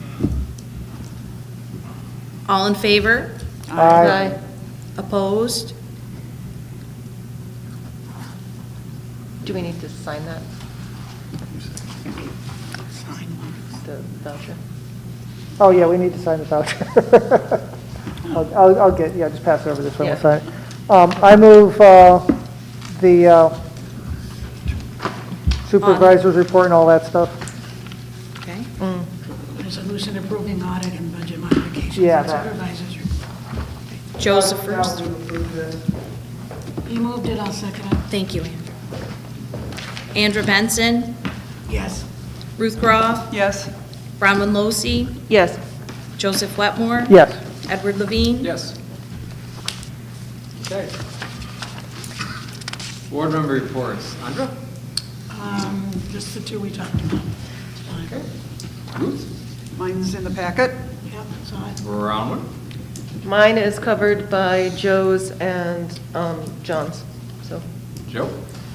I sent you all a report. I just want to add that we had, Ed Guy and I had a really good conversation with our consultants about the Yellow Barn project. And it really feels like we and Groton are on the same page of trying to understand what the project's going to be and how to work with the state law surrounding it. Good. Is there a meeting tomorrow night, or? There is a public presentation tomorrow night, 7:30 to 8 o'clock here, in which the public can come and learn about the project. Hopefully, we'll learn a little bit about the project. There'll be another one Friday night in Groton. It's the same presentation, it's just one for Lansing and one for Groton. Is anybody else on the board planning on going? I'm planning on going. And I would like to. Yeah, we can all can go, we just don't need to talk about anything. Can't talk Okay. to each other. Because I don't think that affects the open meetings law. Guy, is that a problem? I don't think so. You're not meeting for the purpose of conducting town business. You're meeting to observe a presentation by a land developer that will affect the town. Can we ask questions or make comments? I think the whole point of it is to ask questions, so I don't think you can conference amongst yourselves and decide what questions to ask, but if you have questions, certainly I think you can ask them. I think that's the purpose of the meeting. Okay, I just don't want to step over a line, but I do want Or to hear. alternately give them to Paul, or Yes. to Labella. Yes. our Is Paul's consultants. going to be there? Yes. Okay, Tomorrow we will. So if you have a list of questions, maybe he can, between the developer and the developer's attorney, just let the spokesperson do the talking. I don't know, that's up to you. You don't lose your voice as a town board member. You just have to be careful about conducting business as a group. I just want to be careful because I could ask questions that might look like I'm conducting business, and I don't want to do that. Right, and you're in a gray area when you get a quorum together at an event that's not actually a town board meeting. If there was a retirement party for someone in the town, that wouldn't be a town board meeting, but you have to be careful not to get into a quorum discussion about town business. Just, there's a gray line there, and we'll assume it's bright enough to see. Okay. All right, let's move on. I have nothing to report tonight. We got lots to talk about in executive session or closed session. Capital Improvement Committee recommendations. Do you want to talk about that, Ruth? That's the, yeah. Right here. I handed it out. Thank you. That's my copy, I do want it This back. is very preliminary. It's our draft. Not anything we need to vote on tonight, but I just wanted to give it to you in small steps. So this is what we put together, and what we have done, we originally started out with a huge list of projects, which covered a gazillion things. I'm just looking over your shoulder. Here are my copies. Go ahead. What did I do with my copy? Anyway, so then we decided there was way too many projects, and it was getting out of hand, so we decided to filter it down into basically two phases. And the first one is going to be projects that are over $500,000. Okay. We will come in with a second phase at some point, have things between 100 and 500,000, which would be like, the roof on the community building, that sort of thing. And then we tried to decide our timing on these, which was really difficult to do because we want to do all of them at once, but that's not going to happen. So All we of had them to next try year? to- Yeah. Yeah, so we tried to put it, we have a lead time, how much time we needed to do it, and then the replacement life on certain things. So on the first page, that says, well, it's the first page. First page is the instructions, but the second page is that sort of summarizing what the projects are. And the third page breaks it down and spreads it out over the years that we expect the cost to hit. So I looked in several places, like for the town barn, I looked at the bond schedule, how much we would be repaying each year. Some of the things were just going to be cash out of our pocket, and we put those in the year in which we expected to purchase, like the vac truck. And I also, on the second page, separated out into the different funds that would be seeing those costs, as well as the revenue source, whether it would be from property taxes, sales taxes, or from district taxes. So at the bottom, after all that was said and done, you'll see 3 boxes at the bottom that says one is the effect on the property tax. So in other words, it would be for the A fund. You have the effect on sales tax from the DB funds, and then the effect on the district taxes, and how much it's going to affect those rates each year. And if you'll notice the comment up at the top, it said, this is all very preliminary, it's a living document, will be getting changed as we go through and reality sets in on some of these projects. But this is a starting point. I wanted to give everybody a heads up as to where we're going with this. And then there are certain projects on here that may have offset revenues. Like, for example, if we do decide to build a gymnasium, there would be offset revenues that the Parks Department would be receiving for that. So this is a starting point of where we are at the moment with this capital plan. Did I pretty much cover it, Ed? Perfect. No, it's a good appetizer as far as this goes. It gives you kind of a concept as you want to go. Once again, great discussion about reserves, right? Okay, we're going to do the reserves and everything. In a perfect world, you like to put so much in and then you pull so much out, and this is, and the roof goes in 26 years and 4 months, whatever, and all this other stuff. And we all know that's tonight. Sometimes things change. So these are things we want to have pots of money, just like you do with the equipment reserves, whatever. But also try to project, for instance, the roof, where the roofs are going, where other stuff are going, so that you have some money in there. So people are paying for it all through, as opposed to just the newcomers and the people here paying to take a hit. You know, for instance, our fund balance, we're going to have to creep up again this year. We have to have another tax increase for that.